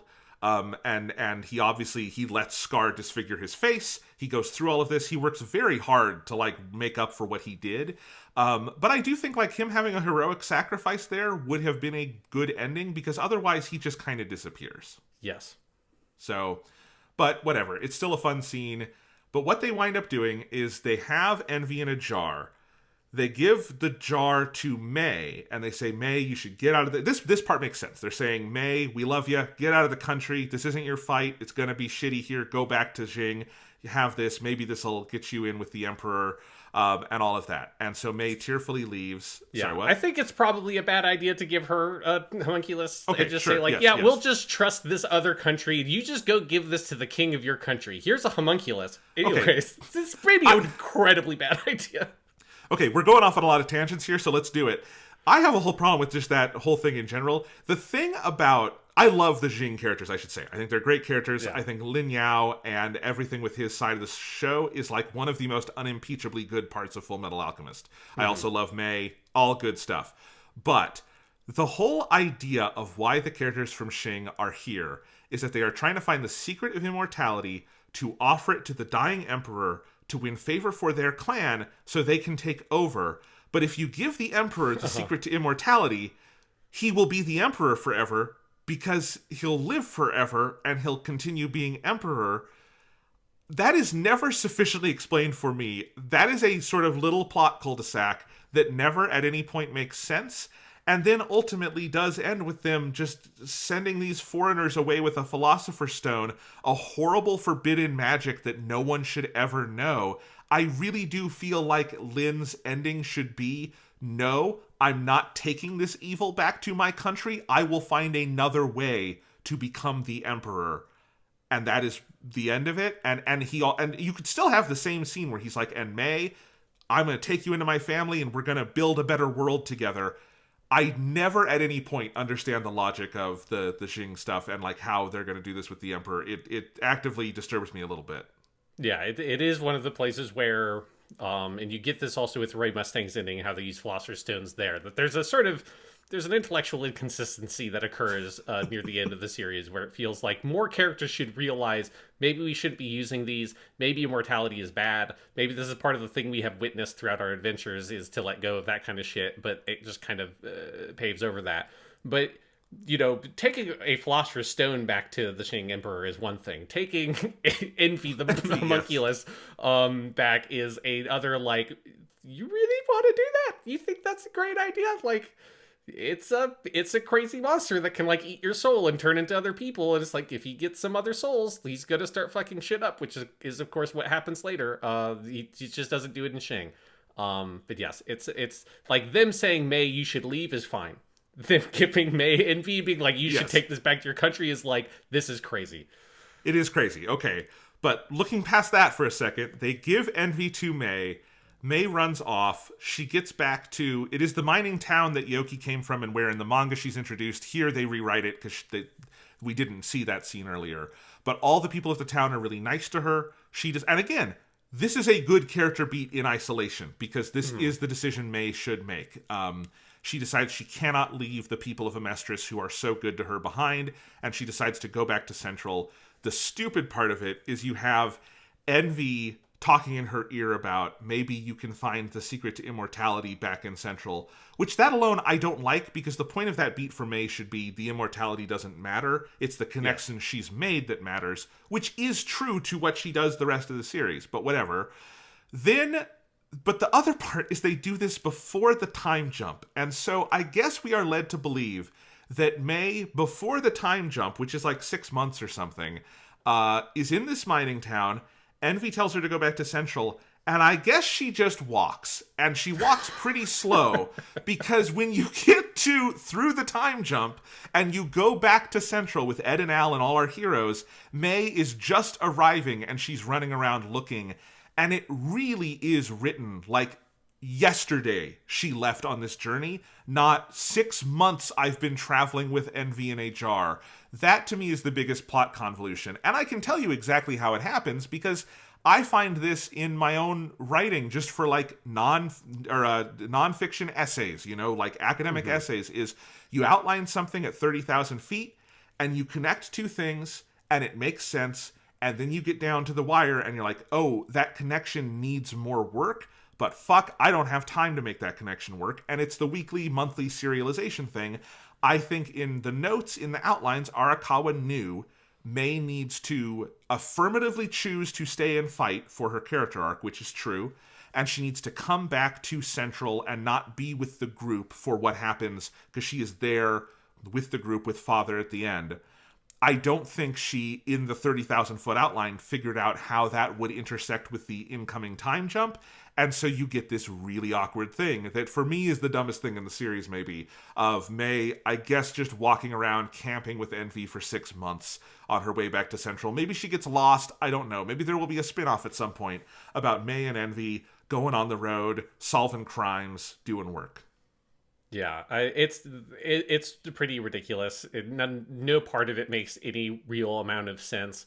Like, why is she, like, even, like, why is the idea of, oh, at Central you might be able to find the secret of immortality, like, actually useful to her? Because isn't that why she has Envy in the first place? Like, if Envy is not the secret to immortality, why is she even bothering with carrying him around in a jar? If she needs to go get a different secret to immortality, why is she doing any of this? Like, none of it really makes sense.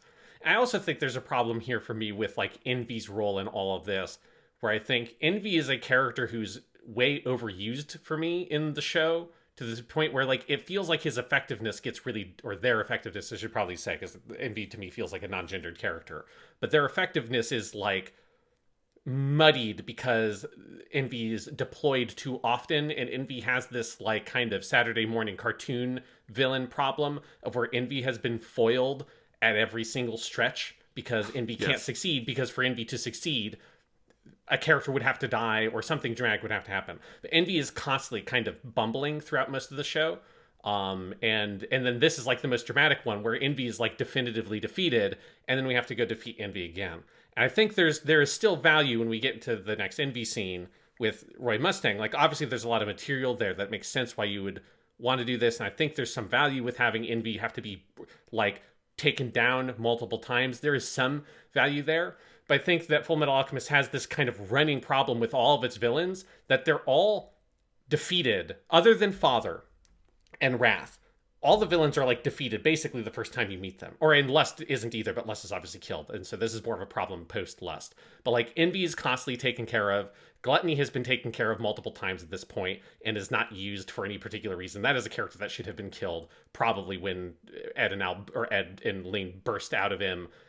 Father's chamber should have just been the end of Gluttony, because there's no real reason to have stuck around with that character. When Sloth is first encountered, they freeze Sloth. The first time we meet Kimberly, he gets his fucking ass kicked by Scar. He gets his ass completely handed to him by Scar, and he has to go to the hospital and get healed with the Philosopher's Stone. Pride is defeated the first time they actually fight Pride. Like, all these enemies are taken care of the first time you fight them, and it's one of the problems with you haven't killed off anybody other than Lust, is that once we're now heading into the last arc, like, there's not really a lot of drama to fighting Sloth again, other than like the scene can be fun as an action scene.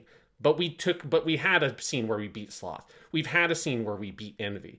We saw Gluttony get killed again, but it's like when Pride comes back again after they've already beat Pride in the forest, we've beaten Pride. Like, we've seen Kimberly be defeated. So it's like when these enemies start showing up again that we've already taken care of, it ends up feeling to me like, as we're heading into that last stretch, there are a lot of characters that play, but there's very little drama to be mined from a lot of the characters that you have left.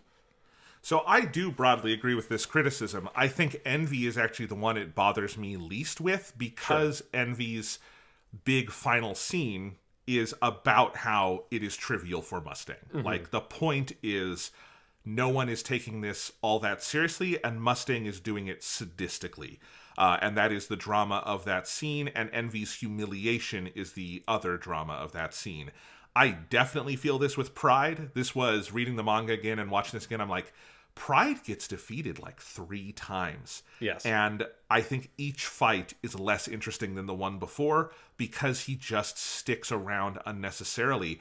Wrath is the best of the homunculus because they don't defeat Wrath a bunch. Wrath has the upper hand all the way through until, he only loses to Scar because he started with a significant handicap. He and Scar essentially take each other out, And so I think Wrath gets to keep a level of drama to him.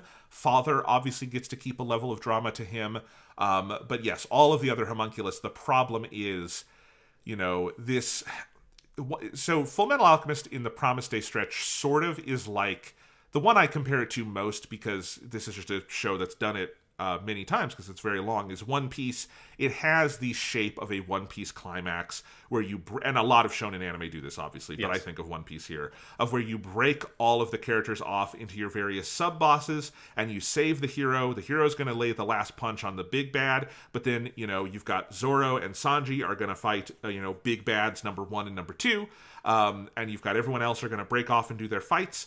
One Piece is a pretty well-oiled machine at this, and you don't have, whoever Zoro is going to beat, you don't have 7 other characters beat them before Zoro steps up to the plate. Yeah, exactly. You usually, in fact, have that character defeat a bunch of other characters until Zoro steps up, because Zoro is strong.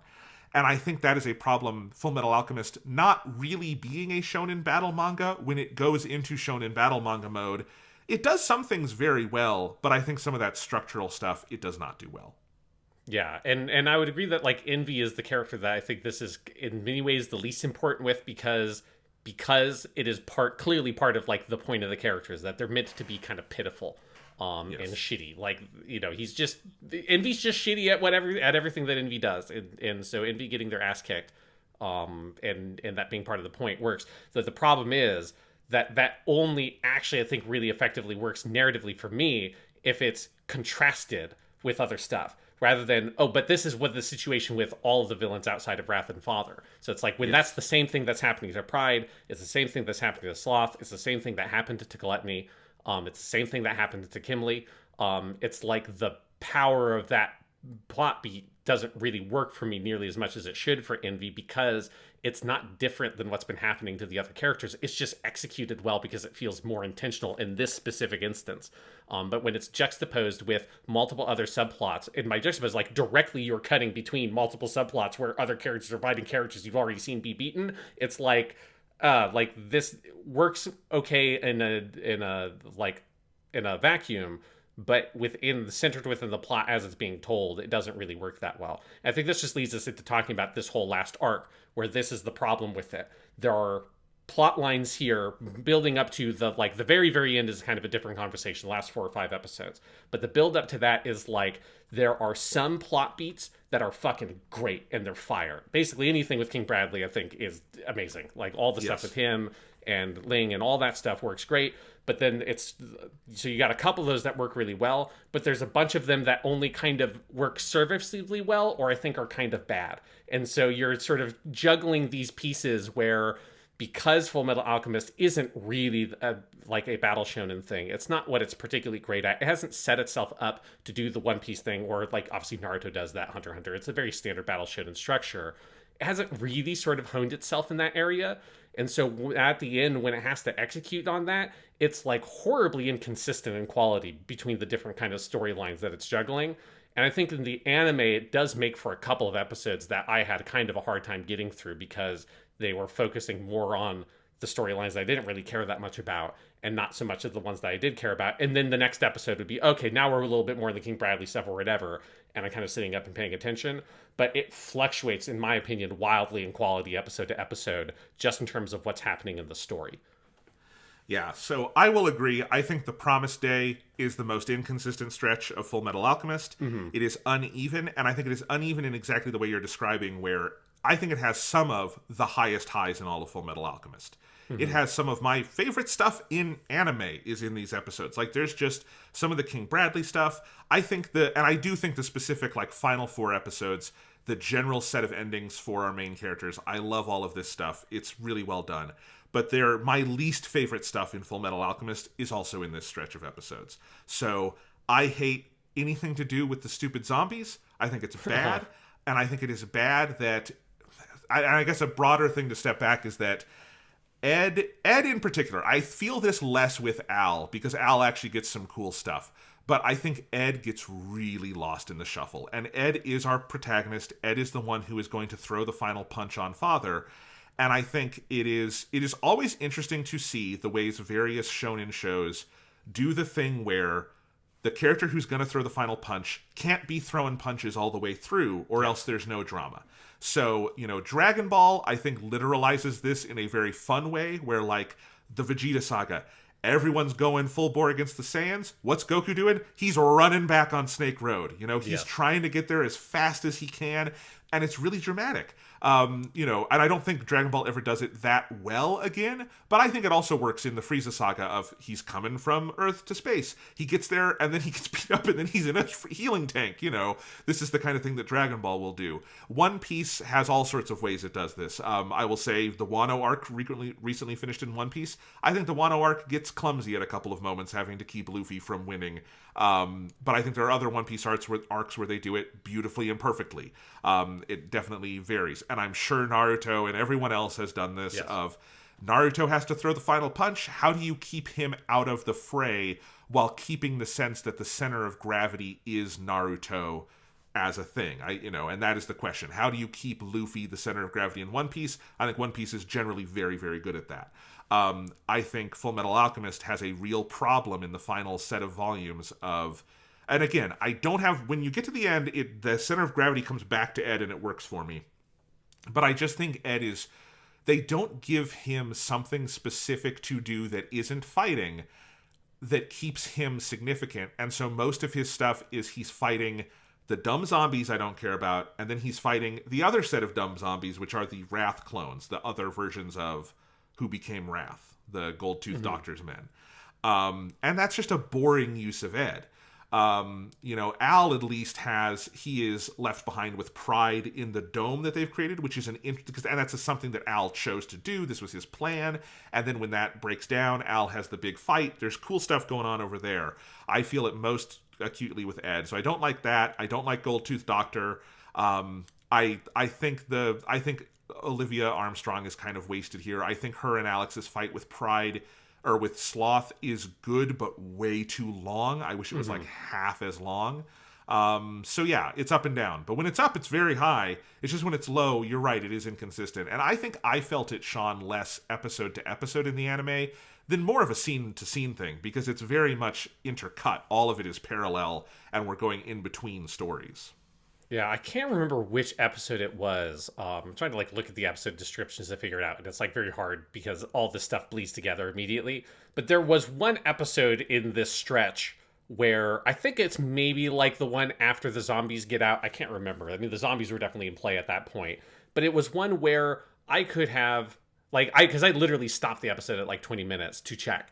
I could not tell if I had been watching it for 20 minutes or 40 minutes. It felt like I was is this a special episode that is a 2 times as long episode? I almost legitimately thought that. And I don't know if I've ever thought that watching an anime. Anime to me is the epitome of a piece of media that just moves. And if an anime is working really well, as Fullmetal Alchemist Brotherhood frequently does, you barely feel 20 minutes has gone by. You feel have I been watching it for 5 minutes and the episode's already over? Crazy. And oh no, it's been a full 20 minutes episode, because you've been so wrapped up in everything that's happening.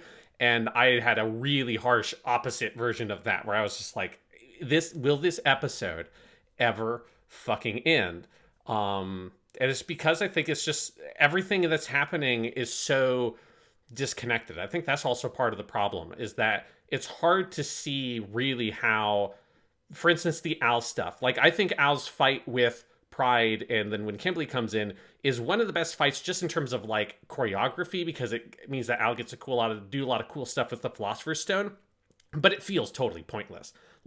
It's removed geographically, it's so removed from everything else that's going on. It's awkward because the zombies are a thing that connect the other stories, because everything else that's happening is all happening in Central, and so those different parties in Central are having to deal with the zombies at the same time, and then they cut to Al and he doesn't have to deal with them, so the function of the zombies feels like it isn't doing the one thing it's supposed to do, which is conceptually connect everything that's happening and feel oh, these are all happening at the same time, interlinked, because everyone's having to deal with the zombie shit that's happening in some way, shape, or form. But Al's totally removed from that. He's fighting 2 characters we've already beaten. It's it's a thing that's technically it works. There's some good lines there where that's where Al gives the most definitive hey, Toka Kokan's kind of bullshit, and I like that. But it feels totally unrelated to everything else. And it's and then you cut from that to Sloth and the Sloth fight, which is yeah, this is well done action beats, but I don't really care. I don't, because we have seen this character beat Sloth already. Having to beat him again, and he's and he's fast now, is whatever. And now here, let's cut to Ed, and he's fighting a bunch of zombies in the basement or whatever, and then Mustang and his people are just sort of talking for a big stretch before they actually become involved in stuff. There's just not really that much meaningful happening, and it just feels like you are juggling so many different characters at the same time, but you haven't actually come up with a good dramatic pairing for them. There's no drama about Al fighting Pride or Kimberly. He has no connection to either of those characters at all. At least Ed got stabbed by Kimberly. If there was an Ed Kimberly fight, there would be something there. There's no build up or weight or meaning to any of this stuff. And it's this is where every other shonen show I have seen does this way better, because they put in the legwork to set up villain pairing and hero pairings and build it up in such a way that you're really excited to see, oh, how is Naruto going to fight this guy? Or how is Rock Lee going to fight him in this guy? And then, eventually, Yusuke Urameshi and Yu Yu Hakusho is going to have to fight Toguro. Before that, Kuwabara has to fight this guy. You've built up all these character setups, and then you get to see them all pay off. And Fullmetal Alchemist feels like it just threw everybody into a blender and saw what came out. It was like, this will be good enough until we get to the actual meaty material. I mean, but I think the problem is that sometimes it does it really well. Like, Scar and Wrath being that final pair, yes that yeah, makes again, sense. I want to make it clear. I'm talking about everything up to about the last 5 or 6 episodes. Once it gets to like the last 5 or 6 episodes, then it has cut everything down to the point where now you figured it out. But it's like the long build up to it is so much stuff that's like, other than when Wrath comes in, because everything involving Wrath is good, because him and Lean, actually, that's like, yes, that's a good pairing, because it's him and then Greed as well. That works really well, because everything they've done with Wrath works really well. But everything else just feels like, okay, sure, this works well enough. Yeah, I think, there's some of the stuff like the, sort of politics and maneuvering of the military coup d'etat that is coming from multiple angles. I like all of that stuff. That's sort of some of the fun kind of like political thriller stuff that honestly feels much more like the show's wheelhouse and like where they're doing good stuff there. Mustang and Envy's thing I like, with some reservations here and there. But yeah, I think there's a lot that's kind of wasted. There's stuff that I think goes on too long. I like the whole Pride fight in the forest at night is a cool idea. I think particularly in the anime, it felt like it went on too long for me. I think in the manga it goes... Also, Pride is a more interesting character in the manga by virtue of the manga has this very noirish, high contrast, black and white, color scheme with a lot of deep blacks. And when Pride is introduced as just part of these shadows that you've been looking at for hundreds and hundreds of pages, and he's just in those shadows, there's something very scary about that the anime just can't and doesn't reproduce for me. So I don't think the character reads as strongly to me in the anime. I think if Al really did defeat definitively Kimblee and Pride, that would be one of my favorite things in the entire series, because I think the buildup of that, of Al, doing the smart thing with Hohenheim where he traps Pride, is really cool. And then I think him and Heinkel, who should also die here because it's drama, but like Heinkel being the one to like talk him through like it's okay to use the stone, and as you say, Al has the thing of rejecting Tokukokan, and then Al is like one of the most talented fighters in the series, just go into town with it. It's such a cool fight until it has to stop awkwardly and prematurely because Al just can't win yet, and it feels like he should just win. And I think if Al won there and then was like went off triumphantly to Central, boy, that'd be phenomenal. I'd love that. Yeah, that would basically fix my main problem with it, because it's like it would mean it felt like it served a purpose. Like we took Pride off the board. Something happened there. Like Al got to like progress, have this like revelation of where he's arguing with Kimblee and he refuses the law of equivalent exchange. Like then it would feel meaningful. But because it just ends up at this weird standstill, it almost feels like a filler arc in a different show. It almost feels like they had to come up with something in order to spin their wheels to have some time. But that's obviously not the case. I mean, all that stuff happens in the manga. So it's just awkward. It is one of those places where this refusal to, until the very last moment, get rid of a character and end them is just like, it's a thing that really hurts this last section, because if the show had been more willing to kill characters off along the way, it would have streamlined so much of the stuff and allowed you to have a much leaner lead into the last arc. But as it is, like the thing that this reminds me of is a smaller version, but like emotionally feels very similar to watch, of like the last arc of Naruto, which is so long and belabored and takes so much, because there's so many characters and so many villains and so many heroes, and we just have to like, everybody needs to get some kind of moment, but none of those moments can have any finality, because ultimately it has to be Naruto and Sasuke that finish things off. And it's just, you take so long to get through all that, and it just feels like you're spinning wheels until eventually you can get to the thing you really want to show, which is Naruto and Sasuke fighting at the end. And this is like the same thing, where it's like, you've got all these pieces set up, so you have to follow through somehow. But really, all you want to do is show Father become God and have Al fight him. And then obviously, like some of the other key pairings, like King Bradley and Scar, you want that. And that's clearly been set up really well. But primarily, we just want to get to the Father thing, and we're just spending fucking forever to get there. And honestly, I can see very simple fixes for most of it. I think if Like, having the two Armstrongs together beat Sloth, sure, that's fine. I just think it's too long. Like, I would be totally fine with that because those characters' positionality in the plot does matter, and if they wind up taking out a homunculus along the way, great, do that. I generally like the Mustang stuff here. I think if you had Al take out Pride, great. It's just like there's a lot of points where if you just let things resolve or resolve more quickly, I would like it significantly more. Sure, yeah. But as it stands, it is brutal, I think, for me to get through for some of this stuff. Now, I would never call it brutal for me. I mean, again, this is a short anime in the grand scheme of things, but yes, I do understand. Let's talk about Mustang. So Mustang has a couple of different character climaxes here.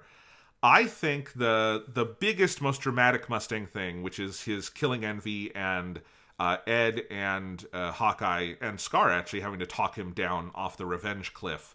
I like that okay in the manga. I do think that is something the anime does better, and it's not necessarily because the anime makes any big adaptational changes. I just think it's done extraordinarily well on the level of animation, and the specific set of actors you have bouncing off each other in those scenes, good God, they could be reciting a phone book and there would still be sparks. It's just Shinichiro Miki is amazing there. I'm forgetting who voices Envy at the moment, but the person who voices Envy. Yeah, Detective Conan. Detective Conan, yes. Detective Conan is amazing in that scene. I think it's Hawkeye's best material. I think Romy Park is amazing there. Like, all of that is just done so well. I think they really, and I think this is another thing we should just say, throughout this entire final arc, Akira Senju's music is incredible. Yes. You can just tell that, like, Akira Senju came back for, like, a third final big injection of music into the series. And it's amazing. I think the music placement, the deployment of music, this is where I actually think the score maybe overtakes the 2003 score for me, where there is no single track I like as much as the Brothers theme from the 03, but I do think the music overall is used in such a way that moves me even more. This is a good example of that. But yeah, I think the anime maybe does it even better. I think there's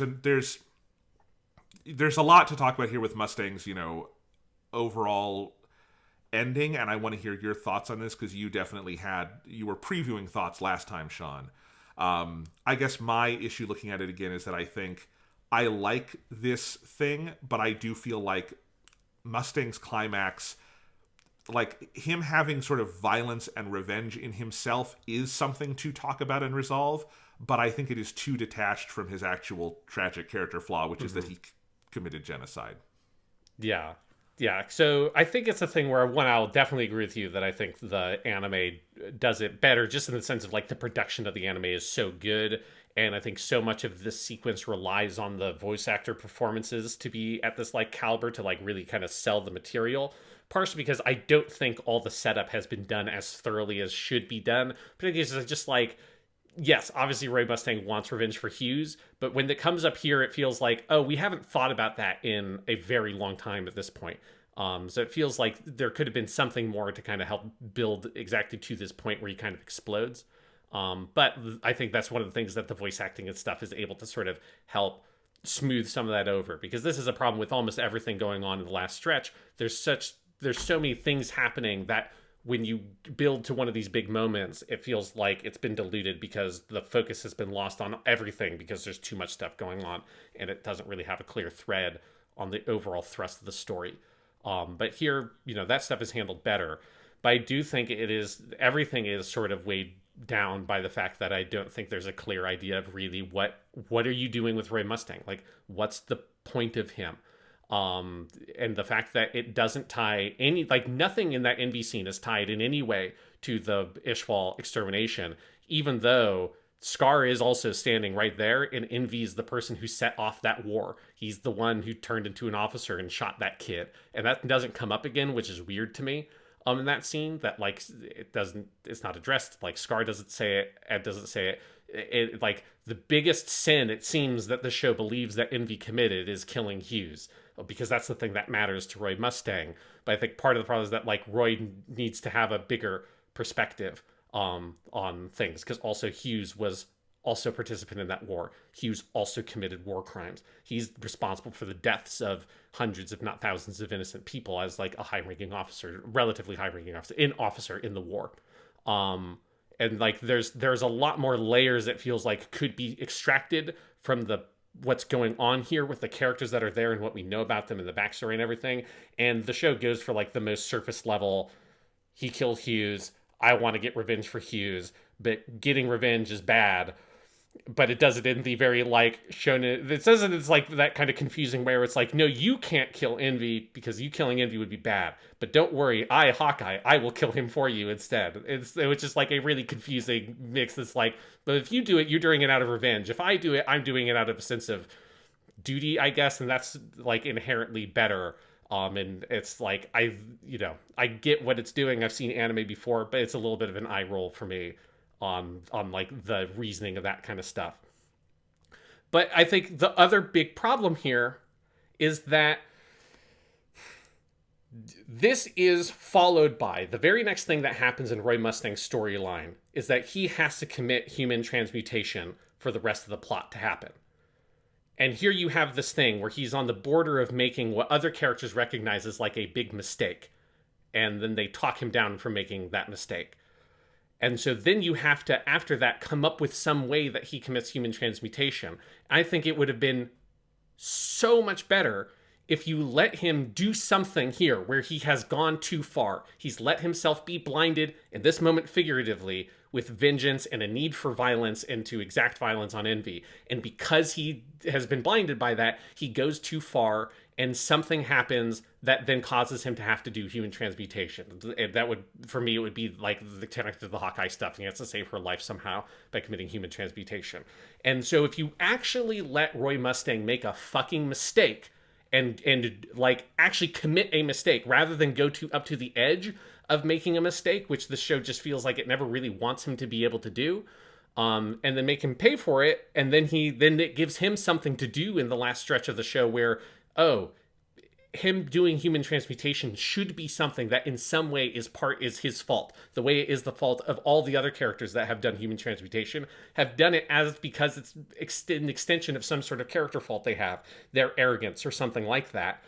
It would make his story so much more like human and powerful if he had to make a mistake and actually make amends for it.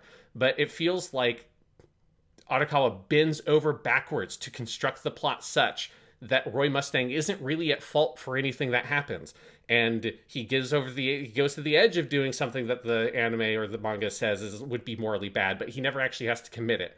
Even though we know all the bad shit he committed during the Ishval War of Extermination, and we're not really going to address that in any meaningful way whatsoever.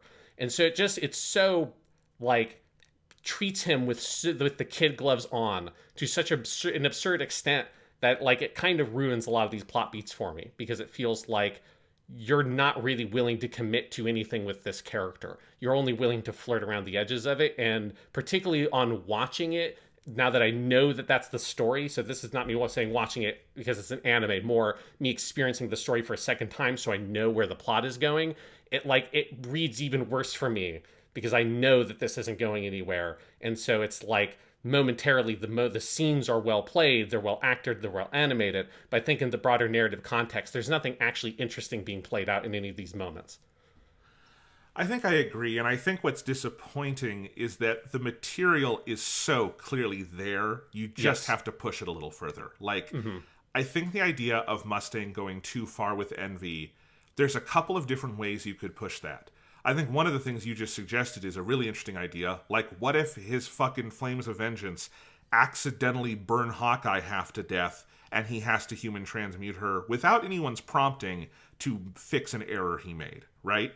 And then you have Father down in the basement going, these human fools, I didn't even have to push him, something like that, right? And then you would also what happens to him on the other side of the gateway, I think is an interesting question as well. Because I'm not super satisfied with it being the eyes. I think is kind of a dumb metaphor.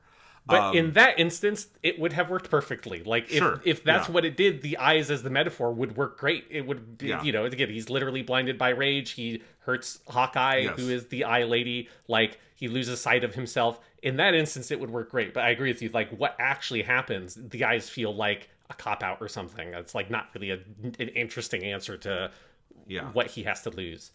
Yeah. So, okay, you could do that. Ignoring the human transmutation stuff for a second, I just think the conversation about why he shouldn't, like, why he needs to come down off the cliff on Envy just needs to be more connected to the idea that, you know, people calling him on his bullshit of, you want to become the leader of this country out of a sense of guilt and obligation for things you did in the past. You can't perpetuate that cycle of violence. Scar is there to speak to that, you know, like, there are multiple characters in that scene who are there to speak to that, and I don't know if it gets pulled as far as it needs to be pulled. And, you know, you're always going to have the silly thing about, like, well, someone's going to need to kill Envy anyway. I actually really love the scene where Envy is just so miserable, they pull the fucking Philosopher's Stone out of their own chest and destroy it. Is an amazing little ending to that character, even though it does also kind of narratively cop out who's going to kill Envy. Yes. But whatever. That's a thing that happens in fiction, whatever. But yeah, it just, there is this lack of sort of thematic connection and follow through. And then I think, however he commits human transmutation, there needs to be a scene with him looking at himself in the mirror, literally, because you have Ed talking to his alternate self, you have Al seeing his body, you know, you have these conversations with their gateway of truth. I want to see Mustangs, and I want to see what penance he pays, you know? Like, one idea I had is, I think you're right, if it was done in the way you were suggesting, the eyes make sense. I think another version of that is he comes out without his fucking hands. Because those are the things he keeps snapping and lighting people on fire. And maybe a better break for him is just, whatever world you're going to build, you have to do it without the thing you destroyed that world with. Right? Like, that's one version of it. And I'm not saying this is the best idea. It's just there's things that, like, would feel more resonant. And again, it's not that I need this series to end with Mustang and everyone else possibly involved with Ishval hung it at the gallows, and that's the only version of justice we can embrace. I'm totally fine with a version of this that ends with the characters working to make the world better after they had made it worse. But I think there are just, Arakawa puts Mustang in this series of really meaty scenes with, like, full of possibilities, and I think takes the easy or least interesting way out, and that's what is disappointing. Because he is a character with a lot that you could do, and I think they just take kind of the path of least resistance, and that's disappointing. Yeah, I 100% agree. And I think it's, like, really notable to me that, like, the main thing I remembered about this whole sequence with Envy was none of the stuff that had Roy Mustang in it. It was just the ending between him and Ed. Like, this is Ed's most interesting thing he has had to do in the show since he got stabbed by Rebar, right? And it's like they finally gave him an interesting scene to play, and it's him opposite Envy, with him recognizing, like, you know, that you want to be human. Like, that's the thing you want. Yeah. And then Envy being like, how could I be, at the end, be understood by this stupid little kid? And then he kills himself. Like, that's a fantastic scene. That is a perfect ending to the character of Envy. Again, I wish that some of the other stuff around it was better handled to, like, juxtapose some of this stuff. But that scene on its own is fucking awesome. But it has nothing to do with Roy Mustang. It has nothing to do with Roy Mustang's character arc at all. I think it just kind of highlights that at the end of the day, Envy as, like, a pairing for Roy Mustang feels really, like, surface level to me, because yes, he killed Hughes, but at this point, it feels like the Hughes's death thing just doesn't feel important anymore. Like, when you look at the scale of everything that's happening and how far we've come, it feels like we should be on, like, deeper shit at this point than Mustang trying to get revenge for Hughes, especially when, again, Envy's the person who's responsible for the Ishval War. I mean, obviously Father's really the person, but Envy's the dude who shot the fucking kid. He set it in motion. How does that not come up? Like, Roy Mustang doesn't know that information. What Envy did is the thing that ruined Roy Mustang's fucking life, right? The thing that Envy did is what led him to eventually having to burn Hawkeye's back off, because she so regretted giving him access to the secrets to flame alchemy, that she would rather have it be destroyed for all time than ever let another flame alchemist be born again. Like, that, a lot of that boils down to this character right here, and it feels insane to me that it never comes up, and it doesn't feel like that's the more important thing. The, like, original sin that stretches back so far. This is the character that fired the bullet that set all that stuff off. And instead of interrogating any of that, we're getting caught up on, oh, he's the guy who shot Hughes like 40, 50 episodes ago. It's like, yeah, I liked Hughes. It's sad that he got killed. But there are much bigger things to be reckoning with at like the edge at the end of this show at this point than that. And also, like, Mustang did work through this, like, because when you say that, like, Envy killed Hughes, he fired the last bullet, but like, Lust also killed Hughes. Like, it's like a weird, like, semantic game here. It was Lust and Envy together on the orders of Father doing this thing. And so getting revenge on Lust, I think, makes just as much sense as getting revenge on Envy, right? Like, they did it together. And Mustang, the Lust arc, which culminates in Mustang killing Lust, involves him working out all this other anger and ultimately taking sort of a higher, more complicated road to get to the answer than the cheap answers put in front of him by the homunculi, right? And so I feel like we did the work through that, and it doesn't mean you can't have an ending where, in fact, you should have an ending where Roy confronts his instincts towards violence. I just don't think that's the reason for it. Honestly, if the reason for it was like Envy was taunting him about Hughes and Mustang was like, I've worked past this, fuck you, kid. And then Envy was like, did you know who started the Ishval War? And that's the thing that set Mustang off? That would make more sense to me. Yeah, and that would make me like Roy Mustang so much more as a character. If that's the thing he recognized, it's like, oh, this is what it is. It's that war. Like, that's the thing. Like, me getting wrapped up in that war is everything. If there was something that brought it back to that, it would make me care about him so much more as a character, particularly in the manga, where again, in the manga, you saw him do way, way worse shit in that big Ishval genocide flashback, which is the thing that made me, like, instantly not really care about him that much as a person, because I don't know about you, but like, as soon as you do a big flashback arc that shows that, oh, this character we've been following actually was like, you know, in a real world equivalence, he was like a Nazi guard that, you know, fought in World War II, and he like was outside a fucking concentration camp. It's like, oh, well, I no longer can have sympathy. And you showed me that he was sad while he guarded the concentration camp. It's like, that's great. He was a sad war criminal. But it's like, I no longer care about this person. But if you showed me that character recognizing, like, what that was and doing everything they could to fight against it, and like, and anchored it to that thing, and him and that character wrestling with that and their involvement in that, rather than it being this other kind of displaced anger to something pretty tangentially evolved that is nowhere near to the depths of this action and this participation in something so horrifying. That's the only way you can get me to start getting on that character's side and care about them, is showing that journey, really. And it doesn't show that journey with Roy Mustang. It shows this, like, pathetic, like, side version of it. Yeah, I think that's fair. Do you want to talk about Mustang's actual ending in the series, which is, after all the dust has settled, we have him in the hospital with Hawkeye. This is where Brotherhood makes one of its most significant deviations from the manga. And again, who knows if this was based on an earlier Arakawa draft, or if this is purely the anime staff. Maybe it's a combination of the two. But part of this is also because the final chapter of Fullmetal Alchemist is very long. It is about the length of about 3 standard length chapters. It's like 120 pages. And they split it pretty much right down the middle into 2 episodes. But because of the split they do, which is where they end the first episode when Hohenheim dies back in Rizambul, they then just jump ahead 2 months to when Ed and Al are sort of setting out again. And because of that, they move up some scenes and they have to backfill some other scenes. Overall, I actually think it works much better having that split. But part of that is that in the manga, we meet up with Mustang again for his final scene in the direct aftermath of the battle. And he is basically wallowing in self-pity in a medical tent. And Marco comes up to him with a Philosopher's Stone and says, "If you do right by Ishval, I'll restore your eyes." And Mustang says, "I will." And it is the weak sauce ending you could possibly give Roy Mustang.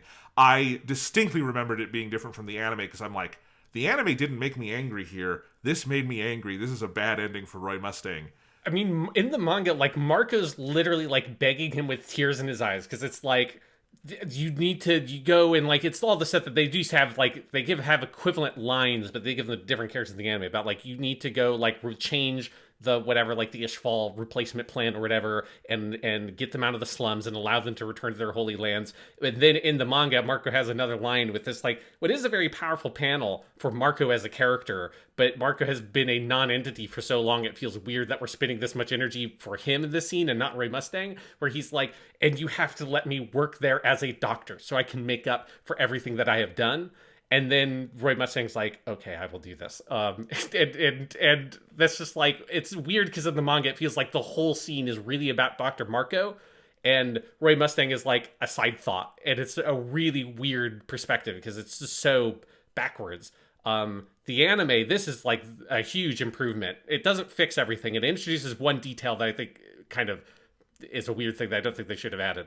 But in the anime version, it is, as you said, it's the time jump. It's like 2 months later, and Roy Mustang is in his hospital, and he is actively making plans already that he's going to go do this. And so those lines of dialogue about like changing the relocation plan for the Ishvalan people and like getting them out of the slums, and we're moving them back to the Holy Land, and we're doing this, that, and the other thing. It is Roy Mustang with his crew, and they're all talking about this is what we're going to do, and we're getting it together. And then that's when the doctor friend who brings Dr. Marco in, they come in with the Philosopher's Stone. And there's a line of dialogue that, if that almost feels like it's like a subtweeting or something, the chapter in the manga, because it's like, they're like, oh, you're already doing it. Like, it's yes. Like, you're way ahead of the curve is like basically what they say. And it's very funny. Because it's like they, like, you know, it's like a fucking Groundhog's Day thing or something. And these characters had done the manga version of the scene multiple times. And then they walk in, they're like, oh my God, you guys are already doing it. Like, crazy. It's different in this universe. And that's when he then has to like say, it's like, hey, I'll give you this Philosopher's Stone to cure your blindness, blah, blah, blah, blah, blah. And then we'll talk about that in a second and how dumb it is that they cure his blindness. But like that perspective change is so huge. It is such a massive improvement. It does not fix my issues with Roy Mustang, but it does make it much clearer to me why the perspective on Roy Mustang in the fandom is the way it is. Because if you did not read the manga and you only watched Brotherhood, you didn't see half of the awful shit he did in the genocide of the Ishval War, and 2, you got this much better version of his ending where you see him actively pivoting and making strong choices of like, I'm going to go do this. I'm not going to be like stymied by my blindness. I'm going to go and I'm going to like make amends for what I have done. Is such a stronger ending that it makes a lot more sense to me why people talk about Roy Mustang a little bit more the way they do, if that's your reference point, because he is, I think, a much more likable character in the big picture of the story in the anime than he is in the manga. Yes, I think that's true. And I think even if the anime had done some of the extra flashback stuff that's in the manga, this scene would go a long way to like helping the image of that. Because it's even if some of the steps to get there are wrong, that is the right ending for Roy Mustang, is that he is going to go off and devote his life to this thing. I mean, literally when they come in, he's got Brayman, I think that's his name, quizzing him on things so that he can get it right when he's talking to the Ishvalans about like their crops. You know, like it's a really good scene. My one problem with it is that it's so close. It comes so close to like hitting the home run for me. And the downfall is that he's offered the Philosopher's Stone. They do add one other thing here where he says you can use it on me, but first you're going to use it on a friend. And it cuts to Havoc, and the implication is Havoc is going to get his legs back, which is not in the manga, which is nice. But what it needs to be is he should say, well, thank you for bringing the Philosopher's Stone, but I'm okay. I lost my eyes. This is a small price to pay, but clearly I can still do my job and I can do what I need to do. That Philosopher's Stone, which was made from the Ishvalans, you're going to bring that to Ishval and we're going to use it to help them somehow. We're going to put that to work for building buildings or irrigation or something, right? And if that's the ending, then I don't care, honestly, what else happened to Mustang along the way. That's a perfect ending. Yes. Because that would be him saying, I lost something, I kind of deserve to lose it, I can still, with what I have left, make up in the ways I want to make up, and then we're going to take this thing and we're going to use it for the good of the Ishvalan people. It doesn't do that. It is still so much better than the manga ending that, like, it doesn't bother me that much. It's just that it gets so fucking close to the perfect version of that scene.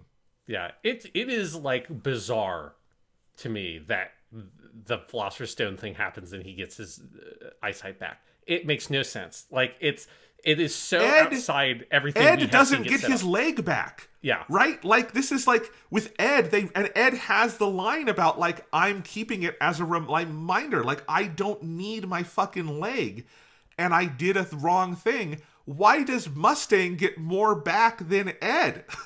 Yeah, this is what I mean by, like, this series loves to treat Roy Mustang with the fucking biggest kids gloves possible. It's like, you gotta coddle him. It's like, you can't have him be blind, even though it's not like he's going out and shooting people. Like, he doesn't, obviously his eyesight would be convenience for him, but it's not like blind people in the real world can't work, like, on humanitarian projects or something. Like, you can do it. It's not, and in fact, like, I think it's one of those things where, because he's blind, it means that he can't really be a great soldier anymore. That's a thing you can't really do if you're blind. You can't shoot a gun, obviously, right? So it's like, that to me is, like, really appropriate, that the thing that has been taken from him is one thing that he needs to have for him to be an effective soldier, at least like a soldier in the field, as opposed to, like, working on stuff in an office or something in the military. And so if it was he left the military, which is, I think, a thing he needs to do, that's like a detail that I really think the ending needs, is for him to recognize being a dog of the state is a bad idea, and he should be like, fuck that shit, I'm out. I'm going to work for this universe's version of, like, the Red Cross or something, and I'm going to, like, help people that way. I do not need to be a member of the military fascist state. That's just, like, he should have had that realization at some point, is my feeling. But even and I also that, think, sorry, go ahead. And I just think also he needs to drop the whole thing about being Führer at some point, Yes. like, or being again, using the word Führer loads that. It's Dai Soto in Japanese, but he is not Hitler worshipping. But anyway, like, I do think, like, if that last scene was military or not, it's just that, look, with my eyes taken, I'm not going to be the president, and that's okay. That's not my calling anyway. What I need to do is use the skills and the people in the network I have to do what I can for the people of Ishval, and we're going to go full bore on this. Great. Like, that's fine. And maybe he needs to be in the military to have the power to do all of that, and you can do that. But, like, I just think he needs to give up on the dream of being president, because it's a basic want versus need storytelling thing. Yes. He starts wanting to be president because he thinks that's the only path to his salvation, but he's wrong about that. In the same way, Ed and Al start the series single-mindedly focused on getting their bodies back, and they only get their bodies back at the point where they've long since abandoned that as their main goal, right? Like, this show is actually very good at want versus need storytelling with other characters. Scar is probably the best example of that. He starts out wanting to kill all the state alchemists, and he ends the series realizing the way to fix this country is not to just kill more people indiscriminately, you know? Yeah, but for whatever reason, just, like, a lot of that logic that applies in other places of the series just doesn't apply to Roy Mustang, including this, like, well, you shouldn't just be using Philosopher's Stones for trivial things, right? And I do think in this context, his eyesight is trivial. It's not something he needs. It's not the same thing as Al using it as a weapon in the fight against Pride, because that, as far as Al knows, is like the line between me being able to fight against Father and save the lives of every single person in this entire fucking country, or me dying here and us losing this battle. So it's like, in that context, it's totally appropriate, and it makes sense that, yeah, use the Philosopher's Stone. It is a worthy cause. You can think of 1,000 worthier causes for this other Philosopher's Stone in this time of peace after this battle than restoring Roy Mustang's fucking eyesight. And it's a thing that, again, that feels like the show understands in other places, and it just forgets here.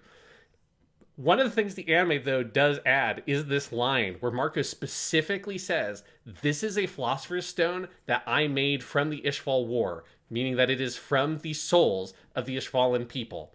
And that, to me, is so fucking gross. That's like, so for you to go help the Ishvalan people, we're going to fucking use up their souls like a battery to bring your eyesight back. Never mind that, I'm sure there's gotta be a blind Ishvalan person that would love to be able to see again. Let's not help that person with the souls of the Ishvalan people. Let's help you, Roy Mustang, the dude who immolated innocent Ishvalan people alive. Let's restore your eyesight. Let's not give, like, someone, an Ishval, like, person, like a child who lost their legs in the war and get their legs back or whatever. Let's not do anything like that. Let's not, like, perform miracles with this thing to go help those people or give them crops or whatever. We're going to let you see again. It's like, fuck off. Like, fuck off. It was way better when it was just a generic philosopher's stone that you didn't know where it came from. It being the Ishvalan people makes it so gross to me. But here's the thing.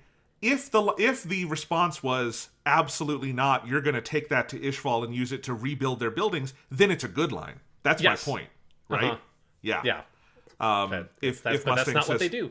Yeah, I know it's not what they do. It's like, that's my point, though, is that they're so close to getting it. They're so close. Because all Mustang needs to say is, I'm not using the souls of the people I hurt to restore my eyesight. Let's all do good things together, which is the broad point of the scene. That's what I mean. They're very, very close to getting it. They're as close as you can come to getting it while still missing it. Yeah. But that is the Roy Mustang experience. Where do you want to go next? Should we just do the broad ending, the like final four basically of the series? Yeah, well, let's zoom in because I assume you wanted to save like the Ed Al side of it for last because they're our main guys. So let's zoom in on Wrath and Greed. Oh, yes, Wrath so and good. Greed and Scar and like that side of it because we kind of talked around it a little bit. But it is, like I said earlier, like it's my favorite stuff in the show. Wrath is my favorite character. Like, I think he's the one villain character that I think this show does really well consistently throughout the full thing. He is like constantly threatening. It's one of the problems with like them having the thing where for every other villain they get handily beaten the first time they appeared is that they no longer feel like a threat. Whereas like Wrath feels dangerous and frightening for the full stretch of the series because they do the proper thing where instead of it being, oh, you showed up for this fight and then you got beaten, villain, and then you somehow come back again, we have to fight you again. It does the appropriate shonen anime thing where you get what in professional wrestling is called a jobber. You get a character who's designed to be a character that gets their ass kicked by the villain to show off how cool they are and how powerful they are. For Wrath, it's Greed, right, at the very beginning. Then you get a similar thing with Lean and God, what's the Mizuki Nana character's name? Yanfan? Lanfan? Yeah, Lanfan, that's it. Yeah. She shows up, she gets her fucking arm cut off, right? That is a good example, that whole sequence with Wrath, of how you can have a villain not be fully successful, but not feel like they're incompetent the way that Envy comes across as incompetent when Envy doesn't achieve their objective. Wrath fails to achieve his objective in that scene, but it is at such a great cost to the protagonist that the next story arc is largely informed by their need to get Lanfan medical care for her severed arm. So Wrath has like been consistently used well. He's still threatening. He's still scary. And the moment where he seemingly has been killed. You obviously know that he's not dead, but he disappears on that train track. So he's gone for a huge stretch of the first half of that last arc. And then when he comes back up and the Briggs soldiers have like taken control of Central Command and all that stuff. And they're there and they're like, we did it. Yeah.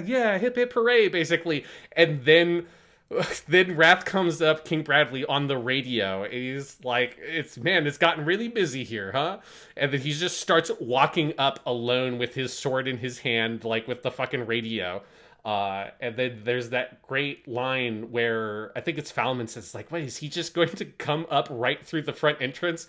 And Wrath says, like, well, why should I have to, enter my own castle through anything other than the front doors? And he just comes in and he just basically kills everybody. He kicks their asses. And they like barely manage to fight him off by the skin of their teeth. And you get the 2 character deaths you get at the end that aren't villains.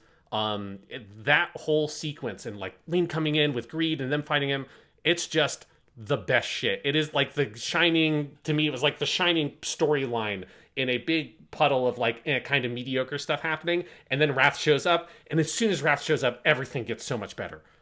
It's so true. I think that is when in the manga just locks in for the final run to the end, and I think it's true for the anime as well. It's a chapter, they borrow it for the title of an episode as well, that is just the return of the Fuhrer, and it's just like, from that point on, we're on good, solid territory, because everything with Wrath is so good. Hidekatsu Shibata, who does the voice, It is probably the single best performance in this show. It is just so unbelievably good. There is something about Wrath and about Bradley, because I think that's the thing. He is the homunculus who is called by his homunculus name the least, because I think he kind of identifies with it the least. He is King Bradley, and he is such a fascinating character because he does despicable things, especially in the Ishval flashback, you know? He is a genocidal lunatic on one level, but he is also calm, collected, scary as shit, and seemingly pretty principled in some ways. And all of this adds up to a character that is kind of impossible to fully hate. Like, there's something about him that you respect more than Father or Envy or any of the other villains, right? Even if it's just raw power, you respect it. And then there are these things about him that are so inexplicable and alien because they're just a few degrees off from being human.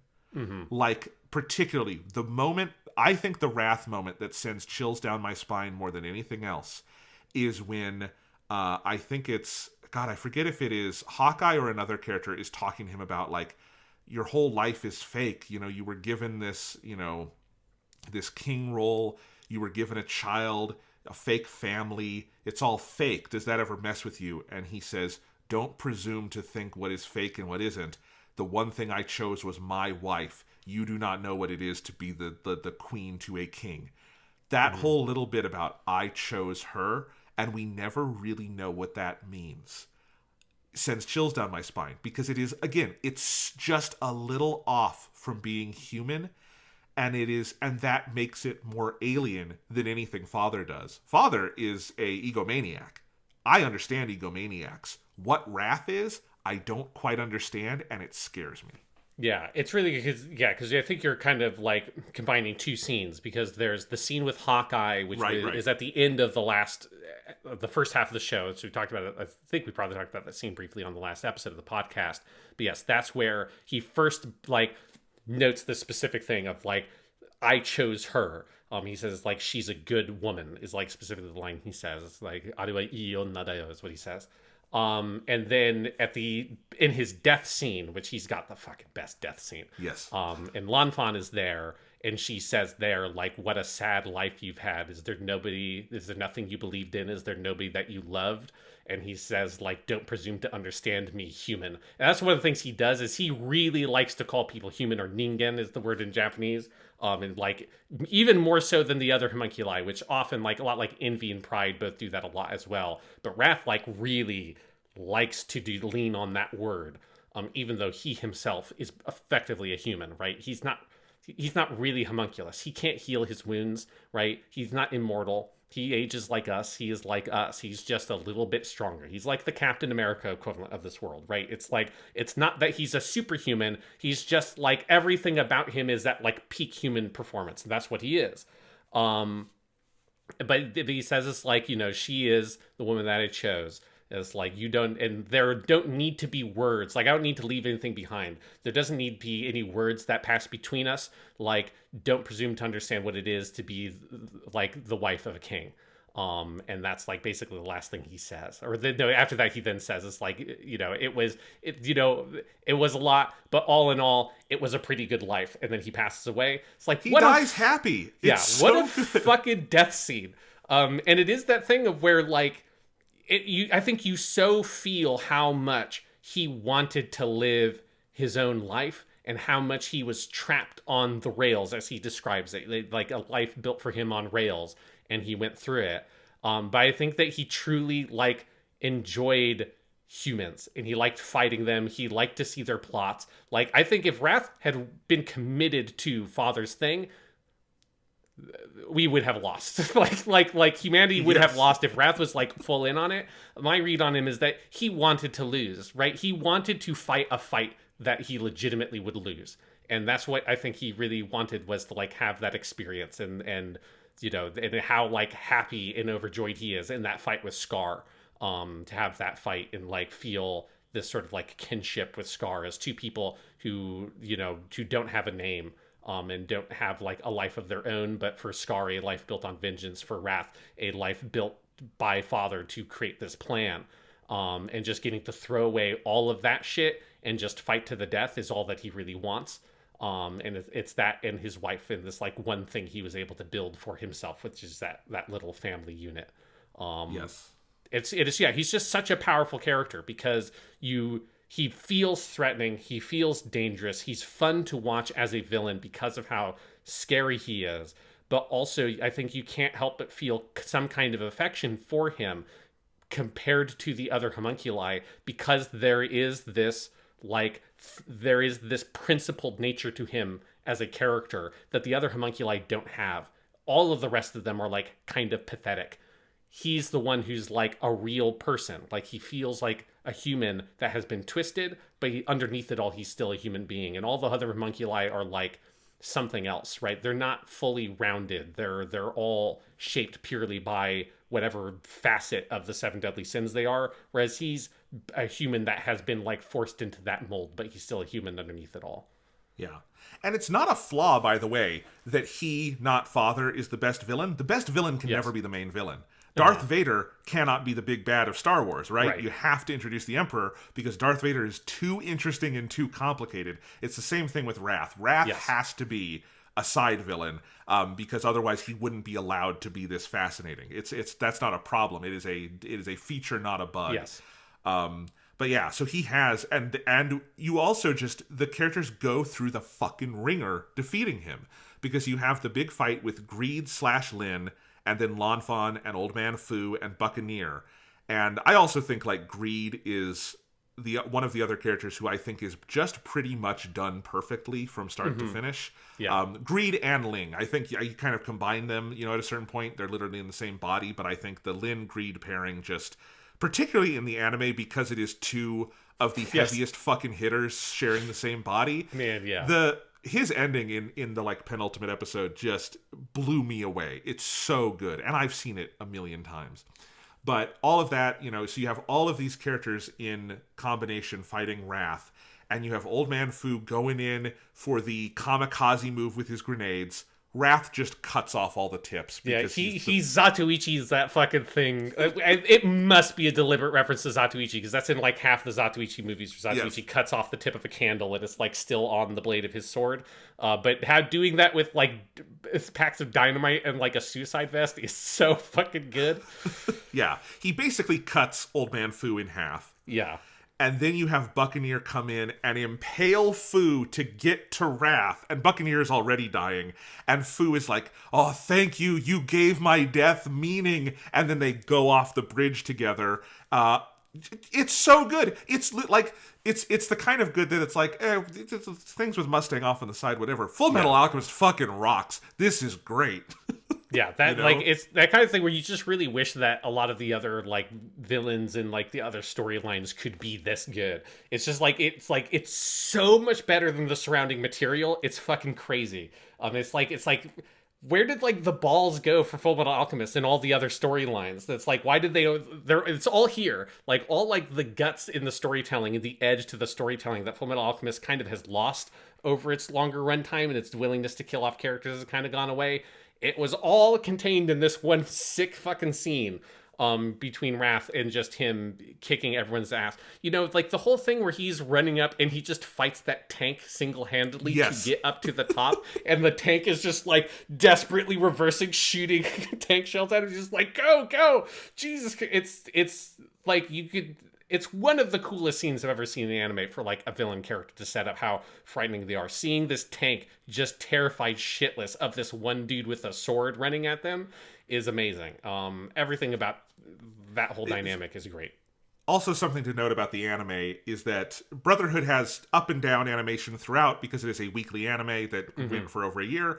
But literally any time Bradley is on screen, they just go all out. It's just they never... Down to like... If he's in a theme song, it's the best cut in the theme song. Like in, I think it's again, the first theme song, you have a big thing where he's fighting two of the homunculus on the roof, or not the homunculus, to the like Greed and one other guy, and it's like crazy fast animation. And then in the final theme song, Rain, you have that amazing shot of like Scar ripping off his jacket as Wrath is like lying in the rain. And it's just like, they always do amazing animation for Wrath.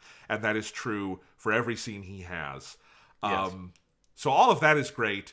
And then his final opponent is Scar, which I think makes sense because this is the guy who exterminated his people. Yes. And also there is that connection of they're nameless. They both, have thrown away their pasts. All this stuff. It's the kind of pairing that makes you realize how bad the other pairings are. Yes. Because you literally are able to give Wrath the dialogue to like set it up and all of that. And their final fight is just so fucking good. And just that it ends with like Scar blowing Wrath's arms off, and then Bradley just grabs the sword with his teeth, stabs Scar, and then they fall back both defeated. Beautiful. It's so good. It's absolutely amazing, and all the dialogue there is great. We already talked about some of it with like Wrath, saying like, this is the only time I can really feel alive. It's like this, we can fight to the death. Scar's big reveal of that he has created the reconstruction tattoo or whatever on his other arm, and that being the culmination of his story arc, right? Is that he is not a person who only destroys; he's a person who can destroy and rebuild. So he's made whole again. He later has, this is after Wrath is dead, but he has that great line where he says, like, brother, he says this to himself, like, brother, you said that, like, humans are made up of both like the positive flow and the negative flow. For me, a man who has lived my entire life of hatred, but now is trying to help the people responsible that I've been like trying to get revenge on, like, which way do you think I will flow? It's such a beautiful line, pulled directly from the manga, as a culmination of Scar's character arc. Of course, like, it coming out of the scene with Wrath of you realizing that this is what Scar has become. He has become whole again, which is why, of course, he is able to beat Wrath in a symbolic way. That's the thing that like Wrath is surprised by and wounded by, is the fact that Scar was able to transmute the earth and create something, not just destroy it. That's a thing that Wrath could never do. He's a person who cannot really create things. The most he could do was pick his wife. But he also doesn't have a child of his own. Like, right, he wasn't able to create his own child. He has adopted pride. He's a man who cannot build, and so that is why he loses. Everything about that whole dynamic, again, it's, in my opinion, it's the best thing in the whole series. It's like my favorite set of characters. It's my favorite scene. I think it has the best dialogue. I think it has the best like thematic resonance. I think it's hitting on a lot of the most interesting stuff in the series. For me personally, that is where I think Fullmetal Alchemist peaks. Yeah. And Kenta Miyake, phenomenal. That line that you were quoting is such a... It's maybe the most beautiful piece of writing in terms of dialogue in the series. And I think... Because where that happens is that after he beats Bradley, he goes over to the center of the circle and activates the reverse alkahestry circle, which unleashes everyone's alchemy. And that's the line that he says to himself. And it's just a stunning, stunning moment. There's a good argument to be made that Scar is the most compelling protagonist in both series, because what he does in the 03 series is also really cool and great, just very different. I love that we have two great versions of Scar, but yes, this one voiced by Kenta Miyake, just outstanding. Yeah, it's phenomenal. It was one of the things I was just like very excited watching the anime the whole time, just because I remembered loving this whole scene in the manga so much. And just being very excited. It's like, how is the anime going to do it? Like, I want to hear these voice actors because I love both these actors so much. And it's like, it knocks it out of the park. It's like as good, if not better, than I would have expected. And, I don't know if I would personally say that's the absolute peak, although I have no arguments for it. It's phenomenal. But if that is the peak, that's also the kind of thing like what I said with like Bradley can't be the main villain, because Scar can't have that kind of moment, I feel like, and be the main hero, because like you're not going to have... The main hero is going to throw the final punch at the villain. It's not going to be as interesting as what Scar is doing with Wrath there, just inherently, Yeah, and Scar as a character is too, like, the mystery and the mystique of him as a character would not function if he was the main protagonist. Right. Like, some of that main protagonist, like, functional role needs to be taken off of his shoulders and put onto Ed for him to be able to do the things he needs to do as a character. So yes, it is a thing where it's like he is allowed to have this much more interesting... For me, more interesting, but like I think certainly more complex role and more sort of nuanced role in the plot, because he does not have to shoulder the burden of being the protagonist of a shonen show. Yeah. But then down in the underground, we have the final conflict between Father Hohenheim, Ed, Al. We also get Izumi Curtis there, and then we get Mustang, who's been shanghaied.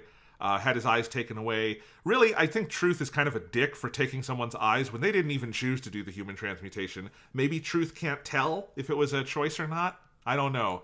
But anyway, we have our 5 sacrifices who don't get sacrificed, they're fine after it happens. But anyway, we have the big ritual that happens, and then we have all the ways in which Amestris has prepared for it. So you have Hohenheim has left the pieces of himself all over the country, and then you have the reverse transmutation circle Scar and the Ishvalans have made that unleashes everyone's alchemy. I want to talk about Hohenheim here for a second. Okay. There was something that hit me last night, or yesterday, finishing this series. I think Hohenheim might be my favorite Unsho Ishizuka performance, which is a tall order because it's Unsho Ishizuka, and he's always, I mean, he's passed away now, but he is such a phenomenal actor. But I just love Hohenheim as a character, and I think I didn't realize how much I liked that character until this viewing of Brotherhood, because he just gives such soulfulness to it. And the idea of this character who had his life, he had both his freedom given and his freedom taken by Father, by the dwarf in the flask, at this young age, and then has had to live hundreds and thousands of years, wanting to have a normal human existence, which is to say raise a family and die old with his wife. And all of that is sort of taken. But his way of fighting back against Father is by embracing that humanity he still has. And so the reveal of, I've already sort of defeated you because I did what you never would, and I have talked to every soul in my body. And that moment where Father tries to take the stone from Hohenheim, and he gets a couple of souls in there and then stops. And then Hohenheim just starts naming the names and telling Father about these people inside him and saying, I've talked to all 500,000 XXX, you know, however many. He has the exact number. Yeah. And that is the way he has set up this reverse circle to stop the flow of the souls. That's fucking badass. That's awesome. Yeah, I think like Hohenheim is a character that is really good in the manga, but I like him more in the anime, and I think it's not because the anime does really anything different with him in a narrative sense or anything. They don't. It's not like the arms or not Armstrong thing. It's not like the Mustang thing where they change the last scene or something to make it better. It's purely just like Unsho Suzuka's performance is so good. That it would be a toss up for me personally of the stuff I've seen him do between this or Joseph Joestar, the old version of Joseph Joestar and JoJo's Bizarre Adventure, which is also one of his last big performances in at least part 4, which he was also in, but one of his best. But yes, it's certainly one of his best with Hohenheim, and I think the thing that he really brings to that character, because Hohenheim is this very stern-looking character, right? He doesn't express a lot in his face. This is true in the manga as well as the anime, because he's got this very harsh character design. So he doesn't have the very kind of like, moldable faces of like Ed or whatever, who's such a hugely expressive character. He's so harsh. He's like a fucking Greek statue or something with the way his face is designed. So I think a lot is left to Ishizuka to find these like nuances, to both always have this like very sort of like deep voice with all that kind of like weight and gravitas that he's often very good at in a lot of the roles he plays, because it always sounds like a voice that's supposed to be coming out of this very stern, imposing man. But you know that he has this very gentle heart that's underneath all this other stuff that he has put on, right? And that really the thing he most wants more than anything in the world is to be a dad to Ed and Al, but he has this bigger thing he needs to take care of, because of course if he doesn't take care of this, Ed and Al will die. So it's like really he's doing this for them in a roundabout kind of way, even if it, he knows how much it has hurt them to leave, and he has to have that very imposing figure for the version of Hohenheim that Ed sees is just this harsh man who left them behind, and slowly Ed has to like learn that there's more to him. But I think you as the audience are able to really get much deeper access into the nuances of what's going on underneath that outer shell because of Ishizuka's performance. And I'm like with you. I think it's just one of the best things in the anime in particular, is everything with Hohenheim. I think throughout the whole show it's been true, but particularly because Hohenheim's deepest and like juiciest material is here right at the very end. There's so much warmth and compassion underneath this very harsh and like very sort of like hurt exterior that he has, like this like armor he's put up, this very kind of cool but stern thing he's got going on. But there's this beating heart of someone who cares more about humanity than any other character we've ever met. I think he's really able to portray that. And I don't know if, and that is Unsho Ishizuka. That's Yes. him, right? Like, that is describing that of, like, having the gravitas and the harshness, but then also you hear in it, oh, he cares. You know, this is the guy who could play Professor Oak and Jet Black and just all these, just, this is him, you know? And there was something watching it yesterday. In the penultimate episode is his last set of scenes. And it starts with, he talks to Alex Armstrong, who says, you know, we've got to thank you for those kids. They brought us all together, which is true. That's Ed and Al's ultimate role in the series, is kind of uniting all these factions. And Hohenheim gets to hear that, and it's the thing that tells him he can go now, right? Like, my kids grew up into amazing people, and they have all these other people waiting for them. They're going to be okay, right? And then he goes home, and he goes back to Risenbull, and he says his final lines before the grave of Trisha, and he passes away. And I just, in a world where Unsho Shizuka has passed, you look at that, his last lines, and I don't know how you keep a straight face. It's impossible not to tear up. It's such a beautiful scene. Yes, yeah. It's just it's a really powerful character. I think it really carries the sense of, like, you know, he, like, there is a, like, alternate universe version of Fullmetal Alchemist that is a series that is made for an older audience. You know, your, like, seinen manga thing, which I don't love, like, using some of those labels too seriously because they're very diverse. But something that's, like, aimed at an adult audience that would have an adult protagonist rather than Ed, right? And that in that world, Van Hohenheim is the hero of that story, and, like, you saw the whole thing from his perspective. Like, there's something where he carries that weight where you feel, yeah, he's this man is like a legend, like, he's a hero, like, he is someone who has carried this burden. And there's some other world version of Fullmetal Alchemist that is just his story because he carries that much of it with him. Yeah, it's phenomenal. I also want to, like, briefly shout out when we're talking about Van Hohenheim, because there, you know, you have the flashback in this section to Xerxes, and he's not in it much, but we do have a young Van Hohenheim that's played by Namikawa Daisuke, which is a fun little piece of casting. That, again, he's only in, like, half of that episode, because as soon as he gets older, it's Utsui Suzuka again. But I think that Namikawa Daisuke does a good job of, like, of playing in that box and, like, feeling like this very sort of, like, young, bright-eyed version of the man who will grow up to be the man we've met. Yes. They actually did something very fun there in the English dub as well. They had young Hohenheim voiced by Aaron Dismuke, who voiced Al in the original dub of the 2003 show as an actual, like, 10-year-old kid. He was too old to play Al by the time Brotherhood came around because his voice had changed, but he voices the young Hohenheim, and then he's since gone on to be a big dub actor. He's the main character in well, he's not Kaguya-sama, he's the other one. The student council president? Student council president, yeah. I just think of, Kaicho-san, yeah.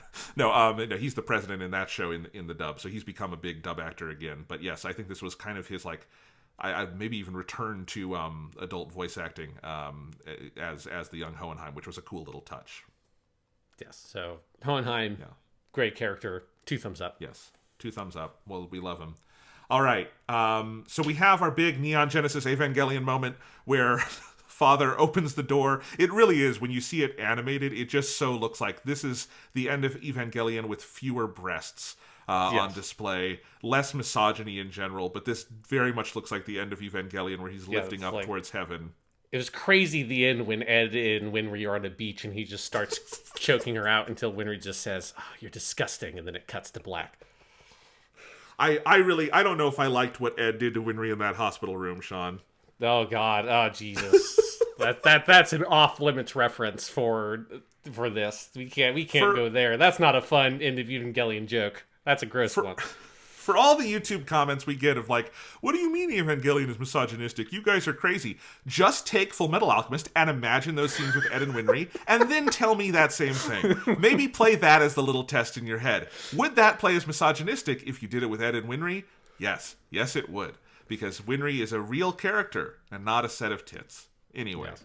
Okay, so we do get our big Evangelion moment. Father claims God, and then we have everything that comes after that. It's a very good, crazy, striking set of scenes. I think it doesn't have the same level of human drama as some of the stuff we've described with like Wrath and Scar, but it certainly works. And I think the way they then, tie in Ed and Al, it's exactly like whatever the path. I do think Ed and Al get lost in the shuffle a little bit earlier in the Promised Day. This is the ending it had to be, right? Like it had to be Al.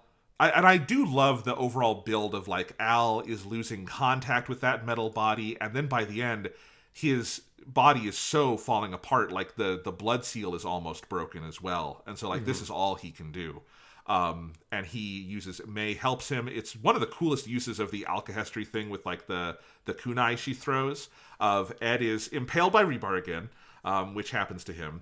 Yeah. And Al sacrifices his body to give Ed his arm back. Ed punches the shit out of Father. They win. And then Ed does human transmutation on himself to give up his gate of truth and bring Al back. That's the perfect ending. I have no confirmation of this, but I fully believe that the staff of the 2003 anime were told in broad strokes by Arakawa that the ending would involve something like this because they did it, just in a different way. They did the Al sacrifices his body to get Ed back, and then Ed sacrifices his body to get Al back. They just took it in a different direction, but there's also other little things like that, like Ed digging up his mother in the 2003 anime when it is the thing he brought back in the manga, but that hadn't happened in the manga yet. That I wonder if Arakawa gave them some like very broad notes that they just took in a different direction. I'm pretty sure she did, because another one is like Hohenheim being immortal. That had not been revealed yet in the manga at that point, but is obviously like that's the one that's the most specific. Like there is no way you would hit on that. There's no reason you would think that. And it's too similar. Like the body thing, it's entirely possible that because that feels like a thing that Arakawa would have thought of fairly early on. But I also think that that's something you could arrive at fairly independently because it's a pretty clear extension of the body stuff that has happened as like the core setup for the series. But yes, because she was definitely involved in a lot of the script writing meetings. She definitely gave them notes on things that happened beyond what she wrote in the manga. So it is highly probable that was an example of one of those things.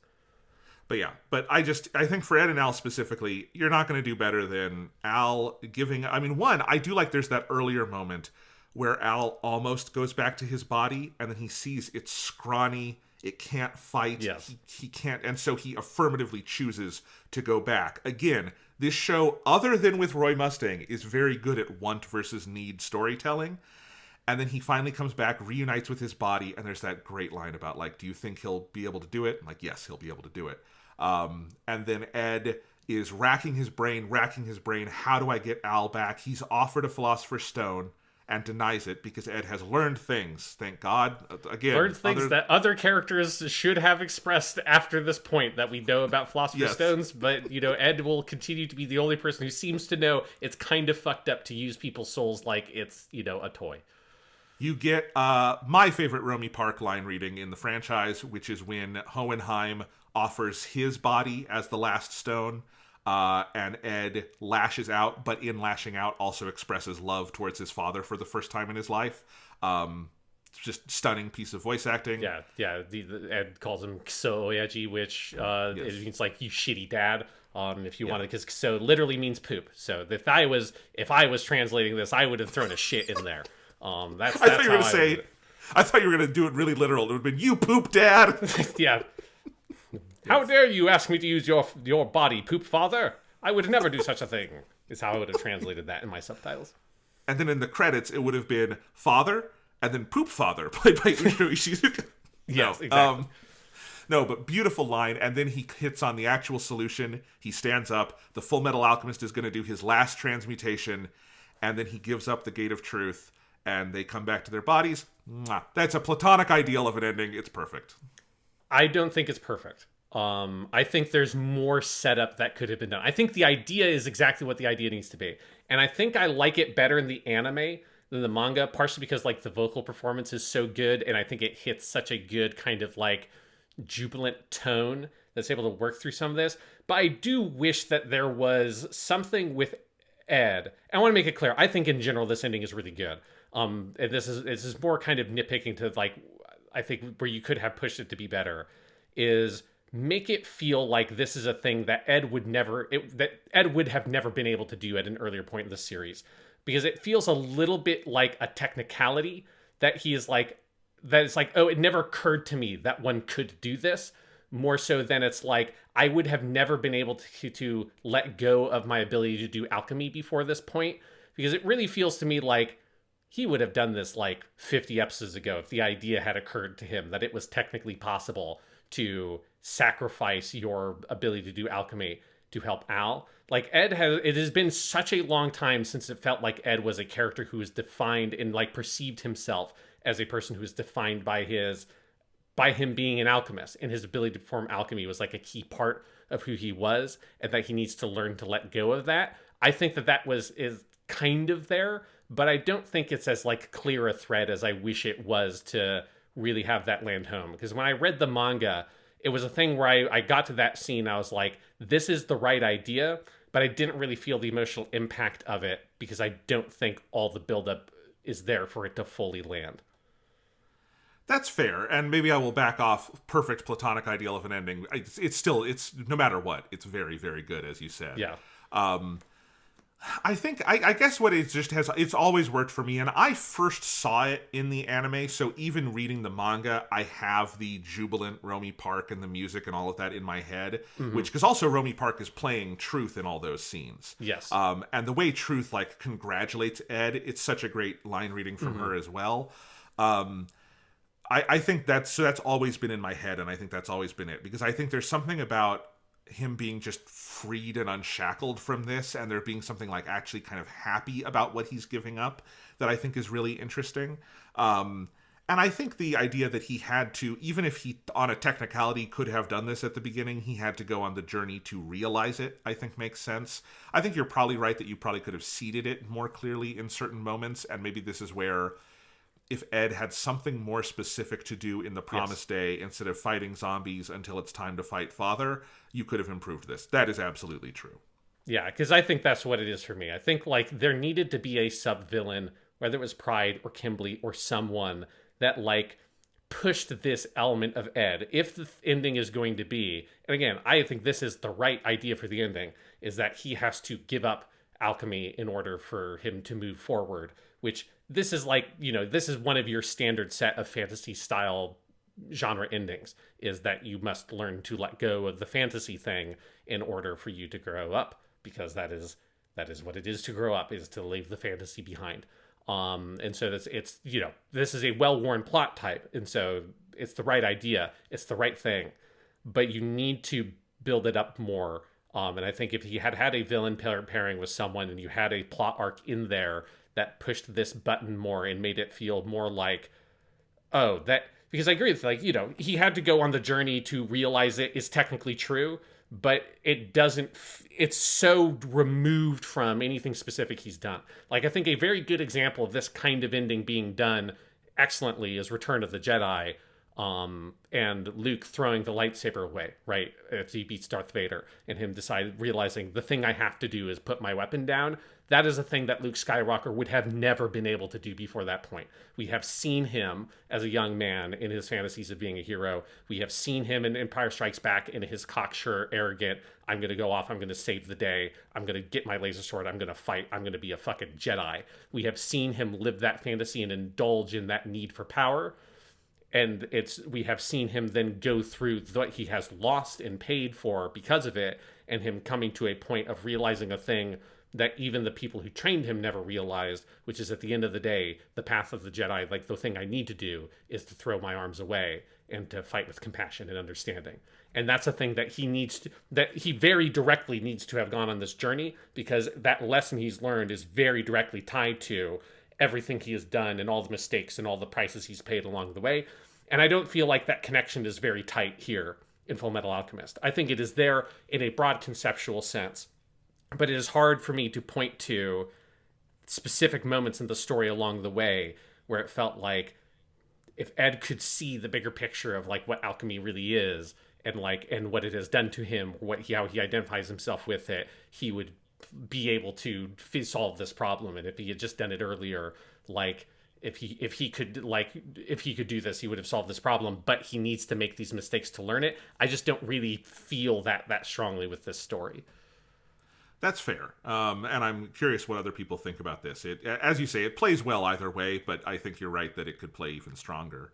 Yeah, and I want to again emphasize that I do think it plays much stronger in the anime because the production stuff creates a tone where it feels near comic almost in a way that, like, I think helps that to a certain point. I think it doesn't. I still would prefer the thing that has all the build up to where I feel like a strong emotional punch there, but there is a like momentum to it in the anime that I don't think the equivalent moment in the manga quite has. Yeah. I think also the anime being able to build episodes around these things near the end helps, like, because the manga, I mean, that last chapter is a big fucking chapter, and chapter breaks are different than episode breaks, so I don't know if it would make a difference, but there's still something where I feel like I think she had to have it be long, because otherwise you would have had to wait a month for what's essentially the epilogue of the series, the way that would have broken in the manga, and I understand not wanting to do that as a mangaka. But in the anime, I think they're helped by having the penultimate episode as the climax, and the finale is essentially a Return to the King ending. It's a series of goodbyes and farewells, and I think a beautiful set. I really like the final episode. I've always loved the epilogue of this show. It's so good. The epilogue is amazing. It's one of the best episodes in the whole show. Like, I think it's better than the episode that precedes it. Like, I think it's like a better ending, really. It's even better than the manga. I mean, it's able to do more, right? It's a bigger, it is a full episode for what is not a full episode's worth of pages. So that's where they get to do things like, it gives them the space to do a much better version of that Mustang scene, because that Mustang scene in the manga is like a page and a half. Like it's super it's 4 pages exactly, because I was able to post it on Twitter in 4 pictures. Okay, so but it's very quick, right? It's like you're in, you're out, because you have everything else to get to. It's very fast. Whereas the anime gets to sort of spend more time on a lot of these individual beats, even if almost every single individual beat there is an equivalent moment in the manga. They're not like inventing a lot of beats wholesale. Probably like the biggest one is Winry's whole scene. It's much longer. Like there's a huge amount of buildup, which is very powerful. And there's so much kind of weight to this moment of them coming home. So this last episode just gets to really luxuriate in the feeling of the fight is over, what happens to everybody. And this is my favorite kind of ending for a TV show. This is what I want for every long-running TV show that is in this like 50 plus episodes range. Something in here like 4 cores or more. You need to have like at least an entire episode dedicated to what happens after the main action, because like you need to allow your audience to really unpack a lot of those ideas is what I always want. And I think this episode is a like classically perfect example of that. It's one of the best examples of like an epilogue episode I've seen. It's amazing. Like, again, I like it more than the episode 63. Like, I like it more than the fight against Father. I like it as an ending more than anything else in the ending, I guess, basically. In the same way, my favorite parts of Return of the King aren't when the ring goes in the fire. It's when they come home, It's all of that stuff. It's you bow to no one, my friends, right? Yes.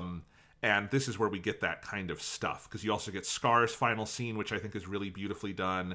And yeah, when they come home and see Winry in the manga, it's really nicely done, but it's just Winry comes out and they meet and they have there's a big like splash page. It's really beautifully drawn, but the way they do it where Winry is at home and then she walks past all the pictures on the wall, which is a direct setup for the final scene they're going to do. Yes. And she walks past all the pictures and you have this big choral piece by Akira Senju, which we've used before, but has been used almost in like mournful, tragic scenes. Like I think it's in the Ishval flashback episode.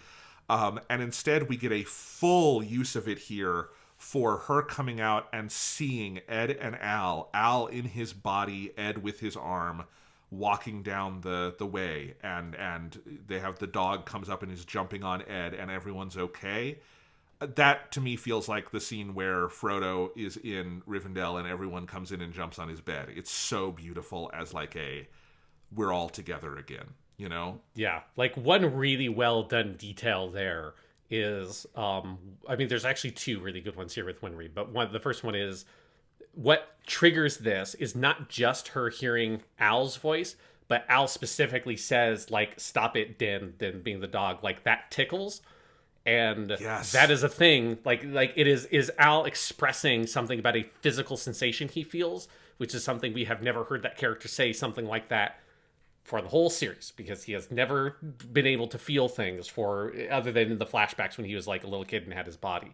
So that's like the thing that triggers it, is that at that moment she doesn't just know that they're home, she knows that they've done it. And so you get the long slow walk to the door. And then before she opens the door, there's a nice profile shot on Winry's head, and you see the piercings, like the holes in her ear where the piercings go, but they're the piercings she gave to Ed, which there's no actual moment where you see Ed give her the piercings back, but like that lingering on that gives you a moment to see that and feel this like rush of emotions of like they're returned, and it's like it's the end and like we're home again. It's really powerful, and all of that is all stuff original to the anime. Like none of that is in the scene in the manga, and it's really, really clever, smartly constructed stuff. Like it feels like, I imagine that they worked a lot on thinking about how to do that scene, because it feels like there's so much detail put into the sequencing and how it's put together. This is what I mean when I say it just feels like the staff is having fun with this. Like they're actively imagining, how do we make the best version of this scene? And I do also wonder if not having finished manga pages just frees them. Like the storyboard can be whatever the fuck you want it to be. Like within reason, within the plot, but like they weren't storyboarding based off finished manga pages. So, you know, they had more freedom, and it's really, really cool. And they also, it's just so well structured as an episode, because they do the act break there. And then after the act break, it's 2 years later. And we have Al going off with his Chimera friends. Yes. And I love that. That's also a scene that is expanded. It's a little longer than what is in the manga. There's a little more humor in it. You get the whole thing about Jerso and Zampano want to get their bodies back. And so they're inspired that they're going to keep working on this. And Al is going to head off to Jing and probably go marry Mei Chang, because, you know, they need to be together. You know, it's a happy ending, so everyone has to get married, even if it's just through broad implication. Yes. So he's going to go to Jing, and Ed is going to go out west, and they're going to learn what they can and then come back together. And then we end on Ed and Winry at the train station, which with what is certainly a contender for the most, like, effectively romantic scene in the history of shonen anime. Sure, yeah. It's so fucking good. I've always loved it. It's still so good. It hits that sweet spot of, it is still the dumb, headstrong kid Ed was with the adult he has become. It's the person we saw, but also their growth in the moment of him invoking equivalent exchange and her playing with it and them admitting their love, and then Ed pulling her in for that hug and saying, you made my day. You made me happy. You know, it's a very, very iconic scene from Fullmetal Alchemist, and for good reason. Yeah, it's very good. I particularly like in the anime because, again, they just have a lot more time, because they gave all this stuff an entire episode, that they just allow all this stuff to breathe. So I love all the moments leading up to it where you see how physically uncomfortable Ed is, because you know that he's going over in his head this stupid fucking thing he's about to say to her, being like, oh God, I can't think of anything better to say. Am I really going to do this? And like, I just like all the build up for that scene, and the dumb shit that they say to each other. It's very good. Yeah. One moment here amongst all this that I want to shout out, just for, like, you know, we're saying a lot of stuff that, like, the anime is able to do some of this stuff better than the manga. One thing that the manga gets, that the anime, there's no way the anime would be able to do this shot. And so they do it technically, but they don't put the weight on it. But maybe my favorite panel in the whole manga is right here near the end. It's right when the time jump happens, and it's Ed on the roof, and he stands up and he looks at the horizon, and you have this incredible 2-page spread that is split, where the top 2/3 of the image, the 2-page spread means it's spread across the full length of both pages. The top 2/3 is just the horizon, and then the bottom third is a reverse shot looking at Ed's face, as him looking out at this horizon of, like, the endless open possibilities, especially after the incredibly claustrophobic feel of everything that came before in the city and in the underground and amongst the rubble and the violence of the city, and all the, scenes with Roy Mustang and all that stuff in the manga take place in the immediate aftermath of that battle. So you're still in this like very tense, tightly paneled section, and then cutting to this future to peaceful timeline 2 years later and getting this wide open natural expanse. It's an incredible use of paneling in a manga, and there is absolutely no way the anime would be able to replicate that effect unless it was in like a super widescreen aspect ratio. Like there's no way you could in 69, I think, even get the impact of that very panoramic style shot. So again, they technically have that moment, but they focus more on the sequence immediately after that where Al comes up and is Ed and Al talking, whereas the weight of that scene is very much on that 2-page spread in the manga. So I want to shout out, we shouldn't let ourselves forget how fucking good Arakawa is as a mangaka and how incredible her art and paneling is, because it is so good. That is one area where she definitely has a clear leg up on the anime in an equivalent scene. Oh, absolutely. She is such a master of the basics of this stuff and the advanced elements too. Like, I've talked a lot about how much I love her lighting and just the kind of noirish feel the manga has. And these are also things that just, I can't really imagine any anime done in color replicating, Yeah. And I think you're right. Like, that is a literal wide screen, like almost like a mural effect that Arakawa is using. You just, unless you were going to do an aspect ratio shift, and you couldn't really, because you would have to have a shift where it actually widens, and the only way you can do it on a 16:9 screen is to letterbox it, so it wouldn't feel the same. Yes. And it's still a beautiful, I think they get the core of that scene from a dialogue perspective and everything, and it's still very lovely. But yeah, it's just, mangas do some things better, and anime do some other things better. And that's okay. Yes. But I just wanted to shout out that page, because if you were to ask me what is my favorite page, or I guess technically this is 2 pages, but what is my favorite from the manga, that is it. That is my answer. Yeah. But, I think it speaks to what a strong character Winry is, how good Arakawa is writing men and women and actually doing romance, that, like, I can't name another shonen thing I've read where I would be comfortable with the final scene being a statement of love between 2 main characters. And Fullmetal Alchemist can do it. There's just not a lot that can do it. And it does it beautifully. And then, of course, the manga has a page where it has some of the pictures you see in the end of the anime, and it has Ed's final monologue about getting a full metal heart. What they do here is they have Ed's final line about the full metal heart, and then they kick into Hologram. The second theme song comes on, because it's the most joyous of the songs. Yes. And you have it, and then you have all of the pictures of everyone in the future leading up to our family photo, where Ed and Winry clearly have had a couple of kids, and Al and May are there. You can imagine what you will with Al and May, and they're all having fun, and it's a good ending, and it's great. Yeah, it's really good. And then the very last shot, and this is the same thing as his last image in the manga as well, is a tall picture of Ed from when he leaves at that train station, looking back at presumably Winry and smiling. Yes. But something that I don't think I picked up on this when I read the manga, because I think it's much more clear when you have the coloring of the anime, is that he's meant to look like Hohenheim, because he's wearing the same outfit that Hohenheim is wearing. I think that it didn't occur to me, because I didn't, Hohenheim has that like very distinctive, very dark brown overcoat with the black vest, white shirt underneath it, and black pants, and that's what Ed's wearing there. He's got the longer hair and stuff that makes him look more like young Hohenheim. And I thought that was like, oh, again, I think that is exactly what the manga is doing. I just didn't pick up on it, but it's a very nice little beat to end to show, because a part of the ending is Ed realizing that his father was not the scumbag that he was, and that's like part of Ed's character growth in the end. So then building that connection of that he's going on a journey similar to the kind of thing that Hohenheim did, and obviously Al is doing the same thing around the world, where Hohenheim in the past brought alchemy to the East and all that kind of stuff. But it's a really nice beat to leave you on, is seeing that image of Ed growing up to be the same kind of hero that we now know his father truly was.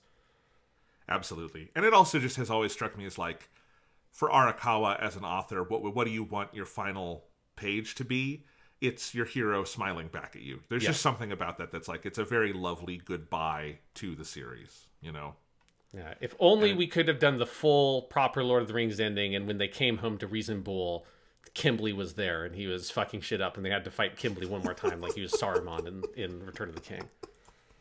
That would be very interesting. Or really, I think that was in the manga, and the anime just didn't have time for it. Exactly. Yeah, they just cut it out. Yeah. Indeed, the scouring of the Risen Bull. Yes. So, Sean, we forgot to talk about the theme songs last time, so we have 10 of these suckers to go over. I don't think we forgot. I think it was that I saw how long that episode ran. I was like, I'm not going to bring it up. Okay, that's fine. But we got to do it because this show, like its predecessor, has just straight bangers all the way through. Yes. This is such a fucking great set of themes. Starting with Again by Yui and Uso by Sid, which are phenomenal. I think Again is just... the first core of Brotherhood is the weakest core of Brotherhood, but Again is such a kick-ass theme song.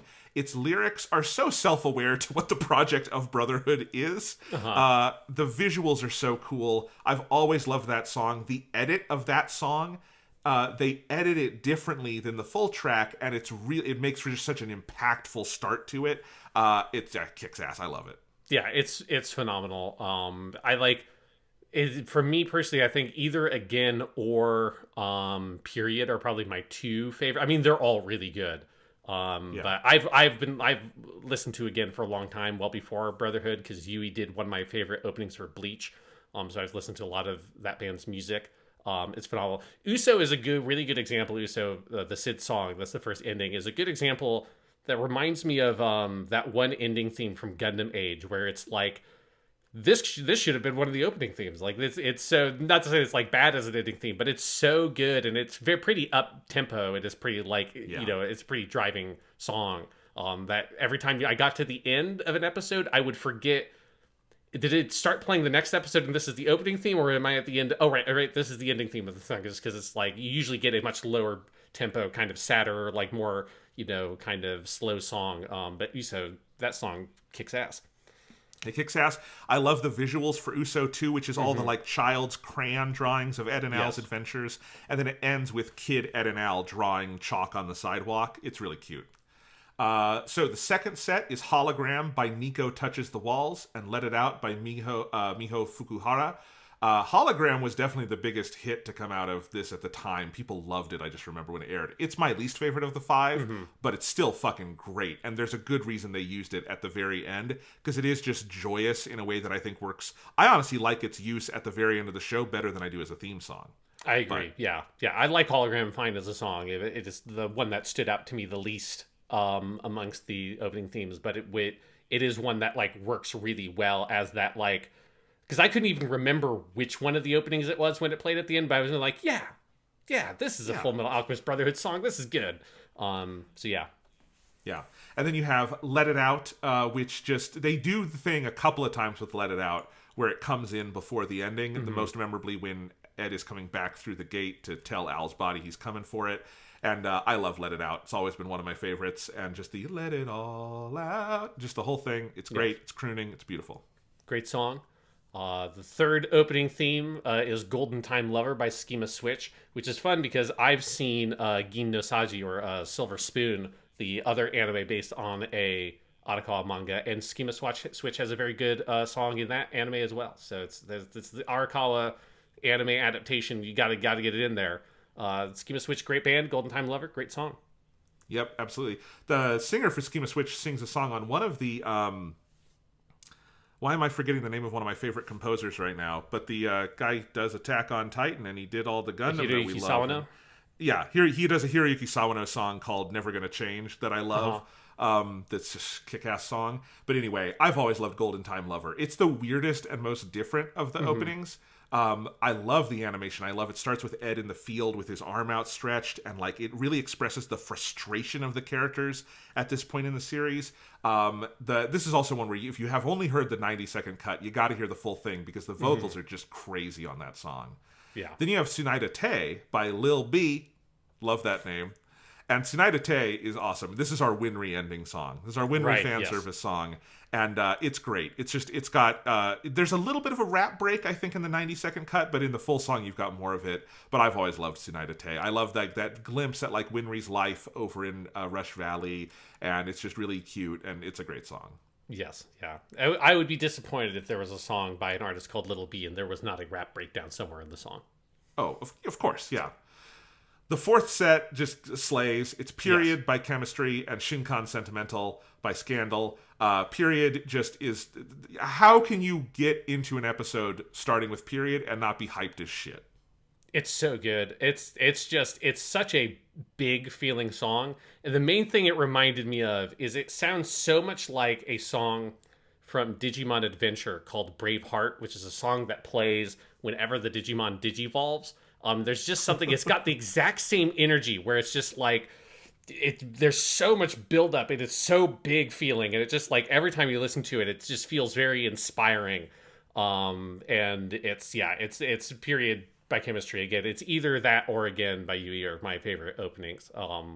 It's fucking great. It's a great song. Great song. And Shinkan Sentimental kicks ass too. And the way it is used, because they really start going heavily with having Shinkan Sentimental come in early before the end credits start. And there's just so many great fucking moments that are built off of that. It's amazing. I love it so much. Yeah, absolutely. Yeah. Our last set is Rain by Sid and Ray of Light by Shoko Nakagawa. Rain is my personal favorite of these 5 openings. And I wouldn't have said that in the past. It's just something about it hit me this time. And I think it is... One, I'd been listening on my playlist and everything for years to the full 5-minute album version of Rain, and the cut for the anime is extremely different. They not only move around verses and stuff, which is pretty common for anime openings, but they literally, the sort of driving guitar lick, this is a much more hard rock song in its full album version, and the big driving guitar lick is just cut from this edit of Rain, and it is much more focused on the vocals and the verses, and it even ends with Sid like warbling vocals at the end over just echoing, whereas in the song that's over the big guitar lick. And I think it's so moody, and then you put it over, I love the animation of... It's this very kind of like melancholy look at all of the characters being connected by the rain, which of course has this extra significance because of the famous line in the first half of the series with Mustang at Hughes's funeral. It's just, I'm always kind of in awe of this one when I would watch it through these final sets of episodes. It's just a great little 90-second bit of audiovisual storytelling. And it's my new favorite. I love it.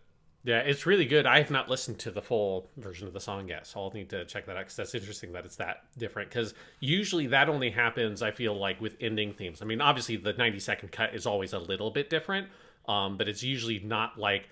It's usually not the instrumentation. It's usually like, oh, we cut out half of the opening of the song, or we cut out this bridge and just stuck the chorus onto the verse or something like that to tighten it to a 90-second version. I think you'll be surprised because when you go into it, like it literally starts with this big, it's a dun dun dun dun dun dun dun, and it's like this big guitar thing between the verses. They've cut all of that. They've simplified instrumentation and points. They must have worked pretty closely to like get it into this shape because like Period is much more the standard thing where literally there's just kind of a harsh fade at the end because what it does is it just goes into the next verse. In the full version of the song. Rain is just, it's honestly, I consider the album version and the TV cut 2 different songs. They're so different. Yeah. One great use of Rain in the show is the episode after Father has gone full Eva and has sucked out everybody's souls. And then the subsequent episode, it starts without the opening, and there's this long build up to revealing that, like, oh, we actually have, that plan in place that's going to put everybody's souls back. And then once everyone starts waking up again, Rain starts playing, and it's so good. It's so good. It's such a powerful moment. They also use it at the end of episode 63 when Hohenheim dies, and if you're not crying already, it'll make you cry. It's so good. Yeah, they get some really effective uses of that song within the episodes in that last core, which is usually true when you get to the last core, because that's where you're really trying to milk every single minute of runtime you possibly have to make sure you're getting everything in. So you gotta like figure out what you're doing with your openings, and they did some really good stuff with that song. Yes. And then Ray of Light by Shoko Nakagawa. Yes. This was her moment where she was getting really big, I remember, because I'd seen her. So this was like right around she's a in couple lot years. Of stuff. A lot of stuff. This was a couple years after this. She had a much hyped cameo in Dragon Ball Z Battle of Gods as the little fish oracle on Beerus' planet. And that's her only thing, but in Japanese press, it was really hyped. But anyway, Ray of Light is an amazing fucking song. Yeah. Yeah, absolutely. And the big, like, it has this big swell of instrumentation at the beginning. And when they bring that in at the end of episodes, like, again, just, you just feel the impact of things. Yeah, it's just like across the board. This is one of the best sets, and it's very true of the previous show as well. Full Metal Alchemist got some really good opening and ending themes, but I think particular, I do like the second half of this show does it much more frequently of finding ways to integrate some of those pieces of the songs into the actual episodes, which is always what you're looking for. That's that next level opening ending theme shit. Once you find a way to get that like opening lick in right at the end of the episode over the action or something, which they do quite a bit with Ray of Light. It's good stuff. I think of it now as the Gundam Seed thing, because that is the most stylish thing Gundam Seed brought to the world was that. Yes. Definitely. Yeah.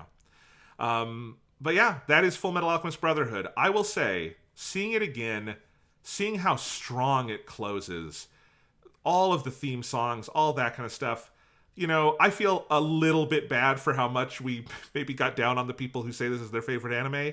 I get it. I'm not gonna, Sure. I don't think it's the best one ever made. I kind of get it. I still don't really get it, honestly. Okay. But I get it.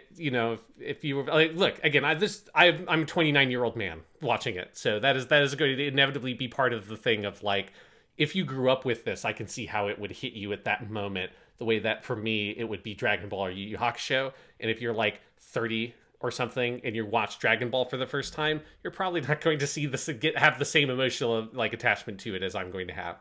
But like Full Metal Alchemist Brotherhood is very good. Is it the best anime ever made? No, it's not, and I think that would be kind of. I think it's silly to say that, but again, if someone says it's their favorite anime, I don't know. Sure. I look at the high points of it and I'm like, that's not a ridiculous thing to say. I don't think I said it was ridiculous last time if you say your favorite. I do think if you're IGN and you put out a list of the 25 best anime ever made and it's at the top of your list and, oh no, there's no show made before the year 2000 on our list. That's stupid as shit. But yeah, Full Metal Alchemist Brotherhood is beloved for a reason. It is a good show. It's a very good show. And again, like I think if it's your favorite show, I can totally get that. Nobody can take that away from you. But it's silly to call it the best anime ever made. It's just like I think it's just not like, and that's not almost nothing is, or arguably nothing is really, depending on how you define those kinds of things. Mobile Suit Gundam from 1979 is the best anime ever made. That's the answer. At the very least, Mobile Suit Gundam is certainly in that conversation. And it's like, and it's one of those things where I feel bad for Full Metal Alchemist Brotherhood that it is saddled with this weird reputation, specifically in America. Because again, to be clear, it's I mean, it might be, I don't know, maybe the UK does it too. I can't speak to that, but certainly like in America, it is a particular thing where for some reason this show has been saddled with that specific reputation. It is not a thing I have seen expressed in Japan as a common opinion. I'm sure there are people that feel that, but it's not like a cultural thing that people have decided this is one of, if not the best anime ever made, to the point where, again, a publication like IGN a week or two ago put out an updated version of their best anime ever list, and Full Metal Alchemist Brotherhood was their number one. Here's why I think it happens. One, it is genuinely a very good show. Two, it is a relatively short anime that does not have the kind of anime bullshit that is going to alienate a lot of people. Sure. And so it is an extremely accessible anime that I think of anime of this general length, a lot of people, maybe the most number of people, have seen in the West. It is very easy to get in on in that way. It also happens to have a very good, well-done dub. It's just a very accessible show. And so I think, so for instance, it also is at the top of, the My Anime List charts. Yes. And I'm like, of course it's at the top of the My Anime List charts. Everybody has seen it, and everybody at least likes it. Of course it's there. It's the same reason why Shawshank Redemption is number one on IMDb. Exactly. Everybody has seen it, and no one walks... I don't particularly love Shawshank Redemption, but I'm not going to go out and say that movie sucked. It's obviously a good movie, right? Yes. Same with this. So that's why. Although, coming up on the rear, I've opened up My Anime List because I use that for a lot of the voice actor stuff I look up. Number 2 right now is Season 3 of Kaguya-sama, which is at a 9.11, which, it's one of those weird things with how, you count different anime and stuff like that. That's oh, I guess, yeah, okay, sure, it's only Season 3. I think this is, I say this knowing this is an incredibly stupid comparison, and there is no reason to compare these two. I personally like Kaguya-sama Season 3 more than Fullmetal Alchemist Brotherhood. I do too, but that is a dumb comparison. Yes, it's incredibly dumb, but it's the reason why a website like My Anime List is kind of dumb when you take your big cumulative scores. That I don't. Yes. That they picked apparently Kaguya-sama Season 3 to be your number 2 anime for right now if you want to go off of My Anime List. But yeah, I think you're right. That the big thing with Brotherhood is it's very accessible. I think it having a really well-regarded dub is a really big factor. It was a show that lots of people watched, that was easy to watch, that is broadly likable. It doesn't do anything stylistically extreme or experimental. It's not a particularly like director-driven style show. It doesn't have a really strong authorial perspective as an anime. It obviously has an authorial perspective through its adaptation of Arakawa, who has a very strong authorial perspective. But the anime itself, if you're looking at it as a product of animation, is pretty standard in that regard. It's not bad. Like, it's often frequently very well done. But if you compare it to, like, even just something like Neon Genesis Evangelion, there's a very big difference there between, like, the style of direction and the approach to making an anime between those different kinds of products. But Eva, while obviously still very well beloved in the West, is also far more alienating, as evidenced by the fact that neither of us particularly love the TV version of Eva at the very least, even if we like the movies a lot. So it's like, it's clear why it's like an easy number 1 to put, but it also is like, I would urge anybody who is like, not saying it's their favorite. If you're saying it's your favorite, that's fine. But if you're like trying to hold this up as like, this is one of the best anime ever made, maybe expand your horizons a little bit, because that to me, like that list, shows maybe a lack of curiosity into the breadth of what anime has to deliver to you as an experience. If this is the thing that you think is the best, there's a lot out there that is doing stuff that Fullmetal Alchemist Brotherhood, by the nature of what it is not able to sort of like do. Like Hamtaro. Like Hamtaro or Sergeant Frog. Sergeant Frog's very good. You could watch Announcing the next topic on Japanimation Station, it's Hamtaro time! No, I thought we were going to do Hello Kitty. How many Hello Kitty things would there be to review? I feel like that would be never ending. I don't know. I think it's like 1,000 OVAs. I've typed Hello Kitty into My Anime List, and yes, there are like 1 million different random OVAs made throughout the course of human history that have Hello Kitty in it. So, okay, let's be serious for a second. The next episode of Japanimation Station, which will also be the Season 1 finale, will be our Fullmetal Alchemist wrap-up. We're going to finish all Fullmetal Alchemist family business, because there is a movie from Brotherhood called The Sacred Star of Milios. I'm warning you right now. It's fucking terrible. Watch it at your own risk, but we're going to review it. It'll take about 10 minutes to talk about because there's no substance to it. And we are also going to look at the live action movies, which recently released the final parts on Netflix globally, so you can all see them very easily. There are 3 live action films, a big trilogy, and we're going to see how did they do translating Fullmetal Alchemist to live action in 3 feature-length movies. So we've got 4 movies, 3 live, 1 animated to talk about in the season finale of Japanimation Station. I'm very excited. I don't have a lot of expectations for the Brotherhood film because I've heard bad stuff. But I've heard nobody say anything about the live action ones. I think that probably tells you that I haven't heard it ever mentioned by anyone ever. So I'm going in with an open heart. I have seen some live action anime adaptations that were good.